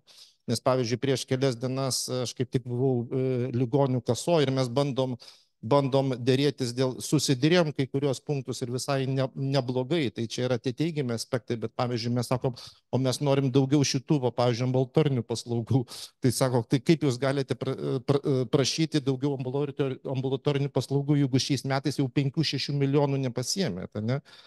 Ir dabar, reiškia, o mes jau rodom į biudžetą, jau ligonių kasa įtraukė 5 milijonus, mums tuos įtraukė. Tai ačiū Dievui, kad jie neišbraukė, nes Vilnius norėjo išbraukti, Vilnius, taip centrinė ligonių kasa norėjo išbraukti. Tai kad mums be augimo, be žmonių augimo, be jūsų, čia yra neįmanomas dalykas, kad mes darysime, teoriškai taip, kaip kažkokia tam tikra, sakyčiau, Alvydas išsakė nerimą ir baimę, tai aš manau, kad šita nerimas ir baimė yra tikrai nepagrįsta. Aš jau nekalbu apie taip pat apie operacinių slaugytojas, instrumentatorės, pavyzdžiui, mums reikia plėsti operacijų skaičių. Tai mums reikia ir daugiau operacinių slaugytojų, instrumentatorių, anesteziščių, anesteziologų ir taip toliau. Nes viena, pavyzdžiui, iš tokių paslaugų, ką mes tikrai galėtume daugiau pasimti, tai iš ortopedijos chirurgijos, nes pagal naują tvarką sumokės pagal faktą. Tai yra tai, ką mes padarysime, tai mums visi šitie pinigai ateis, lygiai taip pat tas liečia ir kardiochirurgiją. Aš gal tada logiškai pereinam, gal aš norėčiau pereiti, atsiprašau, Vaidai, aš jau perimu tavo darbą, bet klausimas yra tos, kad nuimate priedus mažinti darbuotojams atlyginimus, bet kurite naujus administracinius etatus. Tai kas tai per taupimo programą, aš norėčiau sakyti šitą klausimą, nes girdėjau ir asmeniniuose pokalbėse tokių pastabų. Tai mano bendras principas, aš manau, kada keliamas tas klausimas, tai čia yra bendras nesupratimas, kas vyksta ligoninėje. Reiškia, tai pirmas dalykas yra tai, jeigu jūs pastebėsite visą mūsų patį administracijos, tai mes taupome kiekvieną centą ir labai palaipsniui. Jeigu pagal įstatus, tai jau kaip jūs daug kas jūsų klausėte, kai aš pradėjau dirbti, kokia tavo komanda, tai yra kas tavo pavaduotojas valdymui, medicinai ir slaugai, mokslui ir kitiems. Tai šitą darbą aš pradėjau visiškai vienas, nes aš galvojau, kad šitą pirmas dalykas, kad komanda turi susiformuoti palaipsniui. Ir antras dalykas buvo akivaizdu, kad mes turime ne tiek ir mažai administracinių žmonių dirbančių administracijoje. Dėl to kiekvieną žmogų, kuris dirbo ten, norėjome tinkamai išnaudoti ir specialiai ilgą laiką laukiame, kol atsiras galimybė ir galvosim, kad tikrai absoliuti būtinybė pradėti dirbti naujai pozicijai. Tokiu būdu atsirado Jūratė, tai yra pavaduotoja valdymui. Jeigu jūs seksite toliau, mes iki šiol dar tik dabar paskelbėme konkursą, ir kuris įvyks tik tai kovo mėnesį infrastruktūrai ir plėtrai. Irgi viena iš tų priežasčių, kad su turimais rezervais mes galėtume dirbti kuo ilgiau, kad kuo vėliau tie ateitų žmonės. Ir kaip matote dabar, pavyzdžiui, direktoriaus pavaduotojo mokslui mes specialiai kol kas dar neskelbėme konkurso tam, kad manome, kad ne vieta ir ne laikas dar, kad reikia visų pirma, kad padarytume daugybę kitų pokyčių, kad įdarbinti. Aišku, idealiu atveju būtų gerai turėti, bet manome, kad vis dėlto įvertinant ir ligoninės finansinę būklę, kad reiktų dar lukterėti. Ir jūs turbūt visi matėte, kad mes ir pastaruoju metu viena iš tų priežasčių, dėl ko optimizavome administracijos darbuotojų skaičių, būtent ir dėl to aš klausiau daugybės darbuotojų, kaip mes turėtume dirbti taip pat ir kaip mes turėtume padaryti tą patį darbą ir buvo nuspręsta, buvo visų tokia išsakyta nuomonė, kad mes turime optimizuoti administracijos darbuotojų skaičių ir tą mes padarėme. Taip kad tokia yra situacija ir aš norėjau su visais atvirai tuo pasidalinti. Dabar kitas dalykas yra, kad reiškia, kad norėčiau, kad suprastumėt kitą dalyką, nes atsiranda ir reiškia, yra iš tikrųjų keli darbuotojai, kurie atsirado naujai, tai aš galvoju, kad tai yra tikslinės strateginės investicijos. Tikslinės strateginės investicijos. Jeigu mes vien tik tai taupysime, tai jau matome, kas pasidarė su Klaipėdos universitetinė ligoninė, kai buvo maksimaliai taupoma, visur maksimaliai mažinami etatai iki tokio minimumo, kada žmonės dirba ant išsekimo ribos, pradeda tada kristi servisai, pradeda kristi teikiamų paslaugų spektras ir tada spiralė eina žemyn. Tai mes darome tam tikras tikslinės, ten, kur ateina jauni žmonės, tai yra tikslinės investicijos tam, kas arba pagerins efektyvumą, arba pagerins, reiškia, mūsų organizacinę kultūrą. Viso to pasiekmė bus mūsų finansinis atsigavimas, visa tai vėliau ar anksčiau įgaus finansinę išraišką. Ačiū. Taip.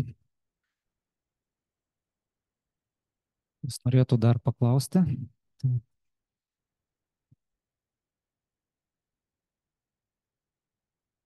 Labą dieną, Martynas Sokolovas, atstovauju jūrininkų chirurgus, bet klausimas, manau, visiems turėtų būti aktualus ir turbūt pratęs tą finansinę kalbą. Tai skaidrėse kažkur buvo paminėta tam grafike darbo užmokesčio principų keitimas. Tai klausimas būtų, kokie bus tie nauji darbo užmokesčio principai. Ačiū.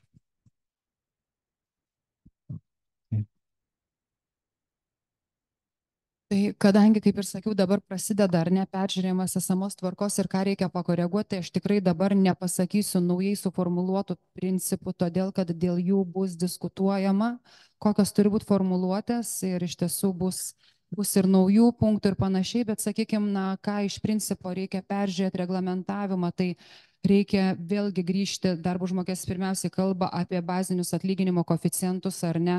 Tai iš esmės bus peržiūrėmi visų bazinio atlyginimų koeficientai ir žiūrima ar ne, kur ir kas yra būtina koreguoti, nes yra daug aspektų, dėl kurių reikia diskutuoti. Ir pagal sektorius, ir pagal pareigybės, ir tarp administracijos, ir klinikų, ir daug įvairių pjūvių bus pasižiūrėta tam, kad vėl naujai sudėlioti visą sistemą bazinio atlyginimo koeficiento. Kitas dalykas, kuris kyla visada ir klausimai yra, sakykime, dėl priedų priemokos ir motyvacinės dalies. Tai, sakykime, čia vėlgi integruosis daug aspektų ir viena iš diskusijų, tiksliau, viena iš darbų pradedamų kitą savaitę, tai yra motyvacinio modelio už ambulatorinės paslaugas kūrimas ar ne ir sakykime, vieningo modelio, ar ne, jau dabar visiems kūrimas, tai sakykime, tie motyvaciniai dalykai, jie vėlgi turi atsirasti ir nusėsti darbo užmokesčio tvarkoje. Taip pat, sakykime, darbo užmokesčio tvarkoje turi atsirasti aiškumai, dėl kurių vyko dabar diskusijos, kuomet buvo vienas ar kitas įsakymas susijęs su pavadavimais, su priedų priemokų skirimu, kada, kaip, kodėl, tai šitie aspektai vėlgi bus peržiūrėti, nes matom, kad kyla klausimų, kada galima, kada mokama už pavadavimą, kada ne ar ne ir kokia tai yra tvarka. Tai turbūt tokie baziniai dalykai ir baziniai aspektai, kurie bus peržiūrimi, bet kokios formuluotės, tai pasakyti negaliu, nes tik nuo vakar pradėjom, kaip sakyti, narstyti esamą užmokesčio tvarką ir eisim kitą savaitę prasidedantį intensyvūs darbai. Noriu pridėti, kad kai Jūratė sako, kad prasideda intensyvūs darbai, tai yra intensyvūs darbai prasideda tam, kad pateikti pasiūlymą jums, kad toliau kitas dalykas tai, kad bus vėl atvira diskusija, pateiksime jums ir dar vienas darbas, kurį mums reikės nuveikti drauge, tai bus bendra atvira diskusija ir bendras debatas. Tai čia tik tai tas aspektas, man buvo svarbu, kad jūs žinotume, kad čia nėra kažkas rengiama, ruošiama ir staiga paleidžiama. Jums nežinote, jūs būsite informuoti, įtraukti ir mes parengsime pasiūlymą. Tai ir tame tarpe ir skatinamosios priemonės, kitą savaitę už visas ambulatorinės paslaugas ir konsultacijos, dienos chirurgija, stebėjimo paslaugos ir taip toliau irgi pateiksime tame tarpe ir šitą pasiūlymą.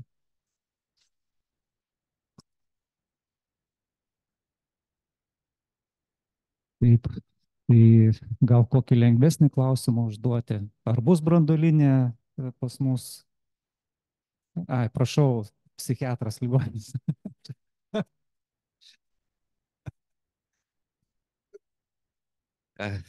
Psichiatras, aš atstovauju ligoninę dabar, kaip supratau, visą jau.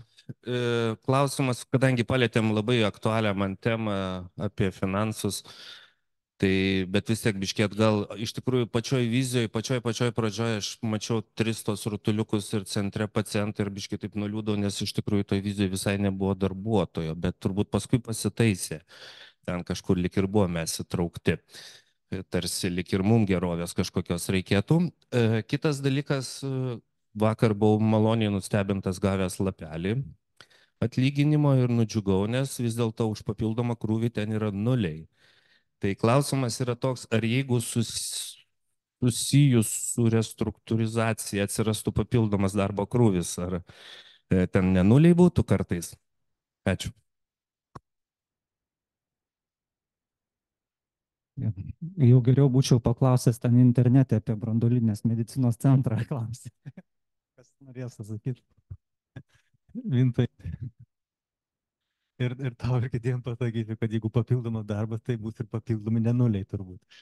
O kas dėl medicinės branduolinės centrų, tai, aišku, Nemiros klausimas ir tiesiai 10, tai aš manau, kad tą kryptimį einam, nes ten ir viena iš tų skaidrių vėlgi buvo, kad klinikos turi formuotis į akademinį departamentą. Tai čia vienareikšmiai, čia turbūt visų klinikų vizija tokia turėtų būti.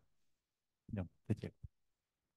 O jeigu rimtai dėl tų nulių reaguojant, tai, žinot, dabar yra labai sunku interpretuoti, reiškia, ta prasme, nustebo, dėl ko tie nuliai atsirado ir panašiai, kadangi sprendimų buvo irgi įvairių ir vėl reikia pasakyti skirtingais pjūviais ir apie juos buvo kalbama ir žinau, kad filialų vadovai komunikavo, bet turbūt gavot visi elektroninius laiškus, žinutę apie tai, kad jeigu staiga gavus atlyginimo lapelį nebesuprantat, kas ten jame parašyta, kas darosi ir kodėl taip atsitiko, tai pirmiausiai būtų gerai, kad nueitumėt.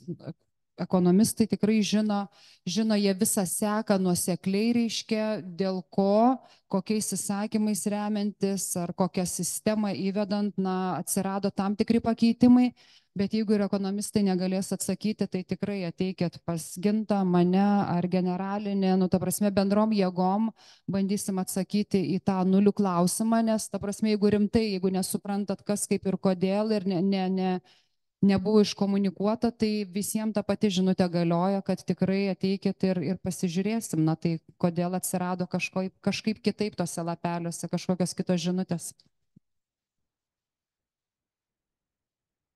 Taip, matau vieną ranką.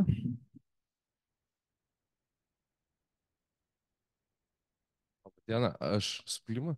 Norėjau paklausti, kokia vizija yra numatyta jūrininkų filialo ten pirmam aukšte, kur tas vadinamas covidinis skyrius, kur ten COVID metu ten ir reanimacija buvo daryta ten 6 lovų. Kokia vizija yra su tuo skyriu?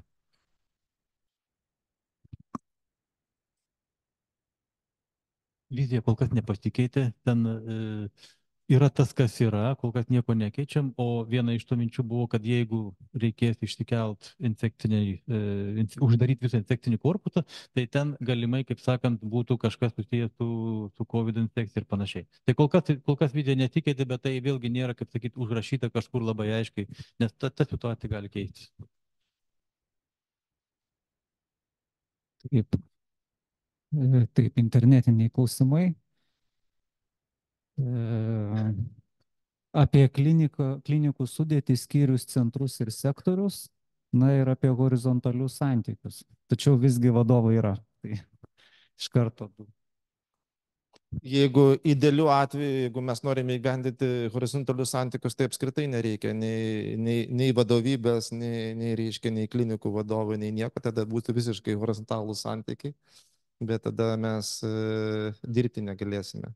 Vis tiek kažkokia turi būti tam tikra struktūra, ta prasme, gal mes tiesiog tą kryptis, mes norime tą kryptį eiti, kad nuo labiau, jeigu taip jau visiškai, tai nuo labiau vertikalių santykių prie kiek įmanoma horizontalių santykių. Tai čia buvo tokia pastanga, galima sakyti, padaryti taip, jeigu kas nors turi kitų pasiūlymų, tai mes čia buvo tik tai pasiūlymas, tai tikrai visi pasiūlymai laukiami. Tai tiek, aš nežinau, dar ten kitus. Aš taip suprantu, viskas, va čia va tas klausimas ir jūs dabar taip atsakėte. Skyriai, centrai, sektoriai. Sektoriai tai yra tokios ribotos kažkokios tai kompetencijos didesnės negu kiti vadovai. Bet skyriai, senoviškai, atdėlėnėje užmirštame. Tai dabar jeigu centra, tai tada galbūt tas struktūra, kaip sakyti, skyrių. Aš norėčiau, kad jūs man paaiškintumėt, kaip tada dabar, sakykime, turėsime virslaugos administracijų, kurie rūpinsis, bet gydytojai, kurie priklauso kardiologijai, onkologijai, nežinau, neurologijai ir taip toliau, jie vieniais dirbs, organizuojame klinikos vadovo ir ten, gal centro vadovo, tada grafika, tabeliai, kurie įsidėstytų ir eitų dirbti tenais, dienos stacionariai ir skyriui. Nes labai sudėtinga, pavyzdžiui, kaip skyriui dabar atsigulusi ligonį, kurį išoperavo chirurgas, jisai eina sekančią dieną į dienos stacionarą, trečią dieną eina į kitą. Ar mes nebeturėsime to tęstinumo, kad tą ligonį, kurį paguldė ir išoperavo, jisai pabaigs prižiūrėti? Čia yra jūsų klinikų klausimas, ta prasme. Jūs tiesiog tarėtės ir galvojate. Čia patys pagrindiniai principai išvardinti čia, o kaip jūs organizuojate darbą ir yra, ta prasme, anksčiau, kai būdavo, kad, reiškia, jeigu nereikia nuvalyti dulkę nuo palangės, tai klausimą generalinio direktoriaus, ar galima ją nuvalyti, tai mes tiesiog, reiškia, judame nuo šito modelio prie savarankiškumo. Tai yra daugybė dalykų, yra erdvės, kaip jūs, tarkime, kaip aš jau minėjau, kardiologijos klinika nusprendė jau anksčiau, ta prasme, kad jie nori įvairius sprendimus priimti kolegialių būdų ir jie sukūrė kardiologijos tarybą, kur niekur įrašyta, jokių tarybų nėra čia, bet jie susikūrė tarybą, kaip geriau organizuotis darbą. Gal tarybos nereikia, gal kiti dar kažkokių kitokių metodų. Čia yra jūsų sprendimai, jūsų laisvė.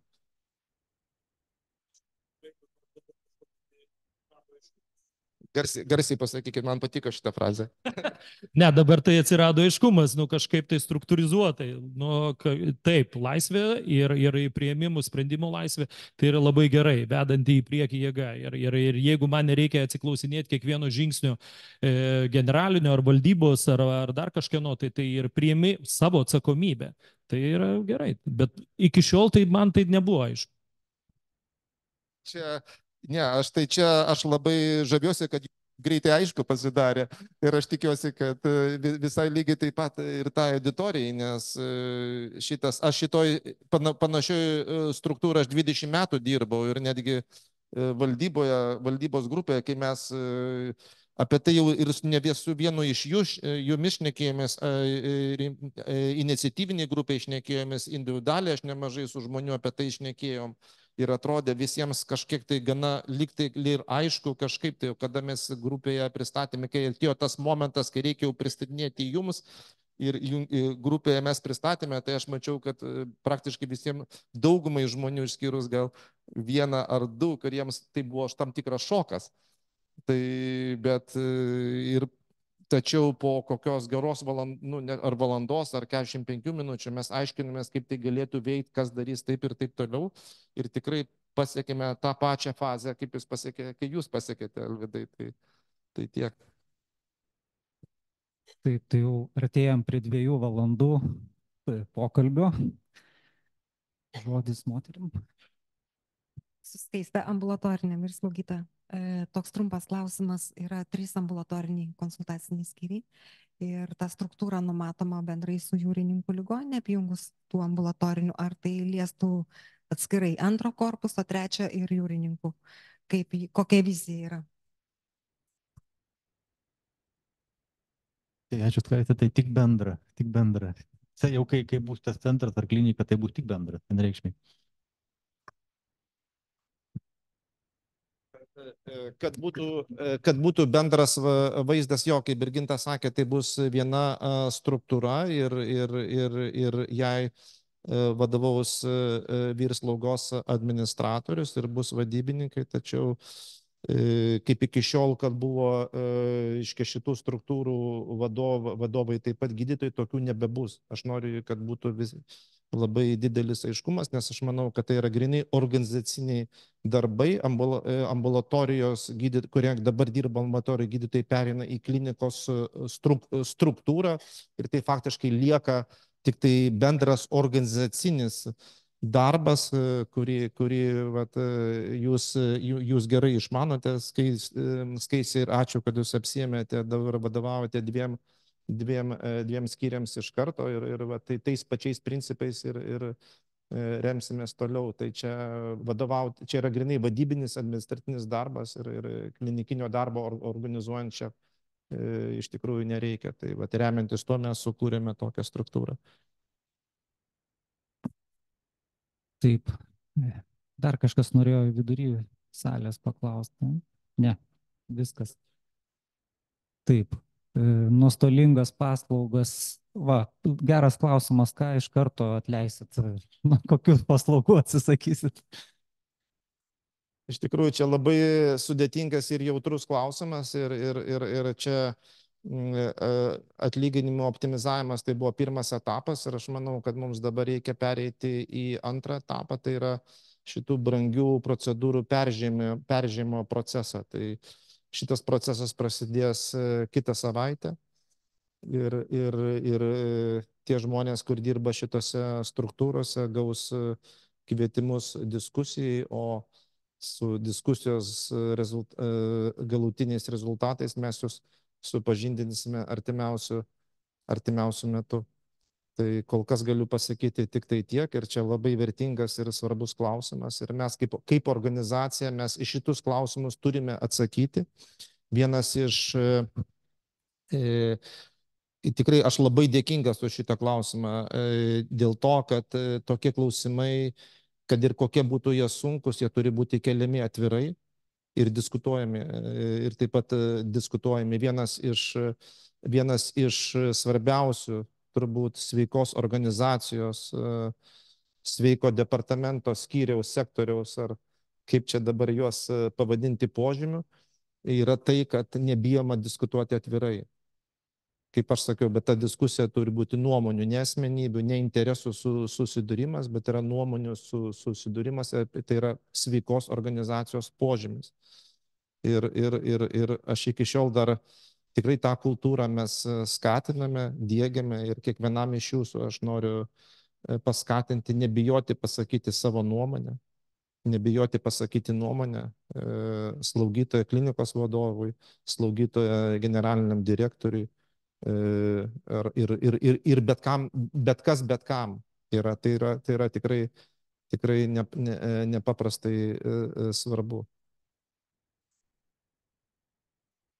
Jeigu galiu dar truputį pridėti prie tų nuostolingų paslaugų, jeigu tai eina kalba apie klinikinės paslaugas, tai vėlgi tai yra kontekstas, nes galbūt mes žinom, kad kažkuri paslauga, ten tyrimas ar kažkas brangiai atrodo nereikalinga, bet įvertinkim, ar ta paslauga kontekste labai reikalinga galbūt kitiem, kaip sakant, teikiant paslaugas, tai dėl to tas svarstymas reikalingas ir tų nuomonių daugiau reikia. Tai negalima taip iškart pasakyti, kad šitą nuomoningai mes kažko atsisakom. Tai jokių būdų taip neturėtų įvykti ir taip neįvyks.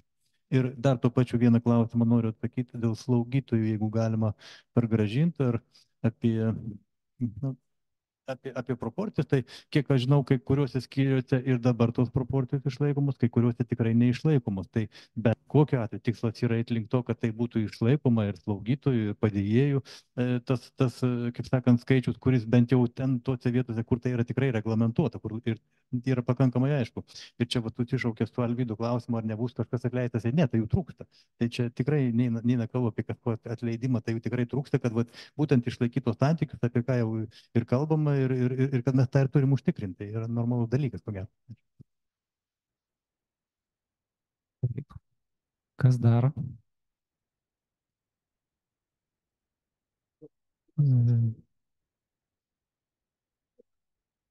Taip atsakė jo. Taip, tai tada branduolinę medicinoje atsakėm, taip. Šiaip apskritai turbūt reikės mūsų ligoniniai mokslo centro, tiek pastato, tiek kelių mokslinių projektų, ne kelių, o tuzino. Tai žodžiu, tikrai turėsim pereiti prie tikros universitetinės